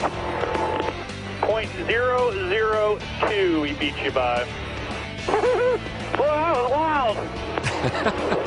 Clint Boyer, who finished second, 2 100,000ths of a second behind the winner. He led the most laps, 38. He led 15 different times, but Jimmy Johnson celebrating with family in victory lane. And let's check in with Boyer. And our Matt Yoakum is standing by. Last fall, he went to victory lane, almost scored another Talladega win. You had the game plan working. Is there anything you could have done different? We did everything we could do. The BB&T Chevrolet, she did everything she could do. It just circumstances, man. I saw them coming in the mirror. even through Kevin, and I was like, 24, better block him, guys, and they were too worried about racing us, as we were then. Just all hell broke loose is exactly what just happened, but that's what makes this place awesome. It is a good finish for us. Very frustrated that we didn't get to win, but man, I tell you, I hope the fans enjoyed that finish. That's what Talladega is all about, and that's why these people come out by the hundreds of thousands for this place. Just want to thank Cheerios, Hamburger Helper, American Ethanol. Didn't thank him last week. Everybody on board the 33 car, we appreciate it. Thanks. So much information to digest, and trying to work out a plan. At one point, you and Harvick were trying to work out a plan for the restart, and then you'd worked out a plan with Burton behind you. Some confusion. Yeah, well, I hated, Kevin wanted me to work with them, and Billy did, and I'd worked with 31 all day long with Jeff, and I just didn't feel like it was right to leave him hanging right there. So I did, and then the caution that didn't happen, Ryan Newman spun and didn't wreck, and we stayed green, and me and Burton got separated, and thank God Kevin, stayed in the gas, and we got bunched back up. But it was fun. Just come up a little short. Fun meter high. He's second. Talladega. Clint Bowyer 10th in points after 8 races of 36 that matter. Jimmy Johnson moves up to 2, his best position so far this season. Carl Edwards maintains the top spot. Junior up to 3. I tell you, that's what's impressive right now. Dale Earnhardt Jr., all of a sudden, he is a factor now in the race for this chase, along with Carl Edwards and guys like Jimmy Johnson. This could be a classic battle all the way down to the end. And remember, the top 10 in, and then if you win a race, that moves you past just where the points are. Jeff Gordon has that going for him. Kyle Busch lost 4 spots. Matt Kenseth lost 5 for some of the guys who got involved in mishaps early.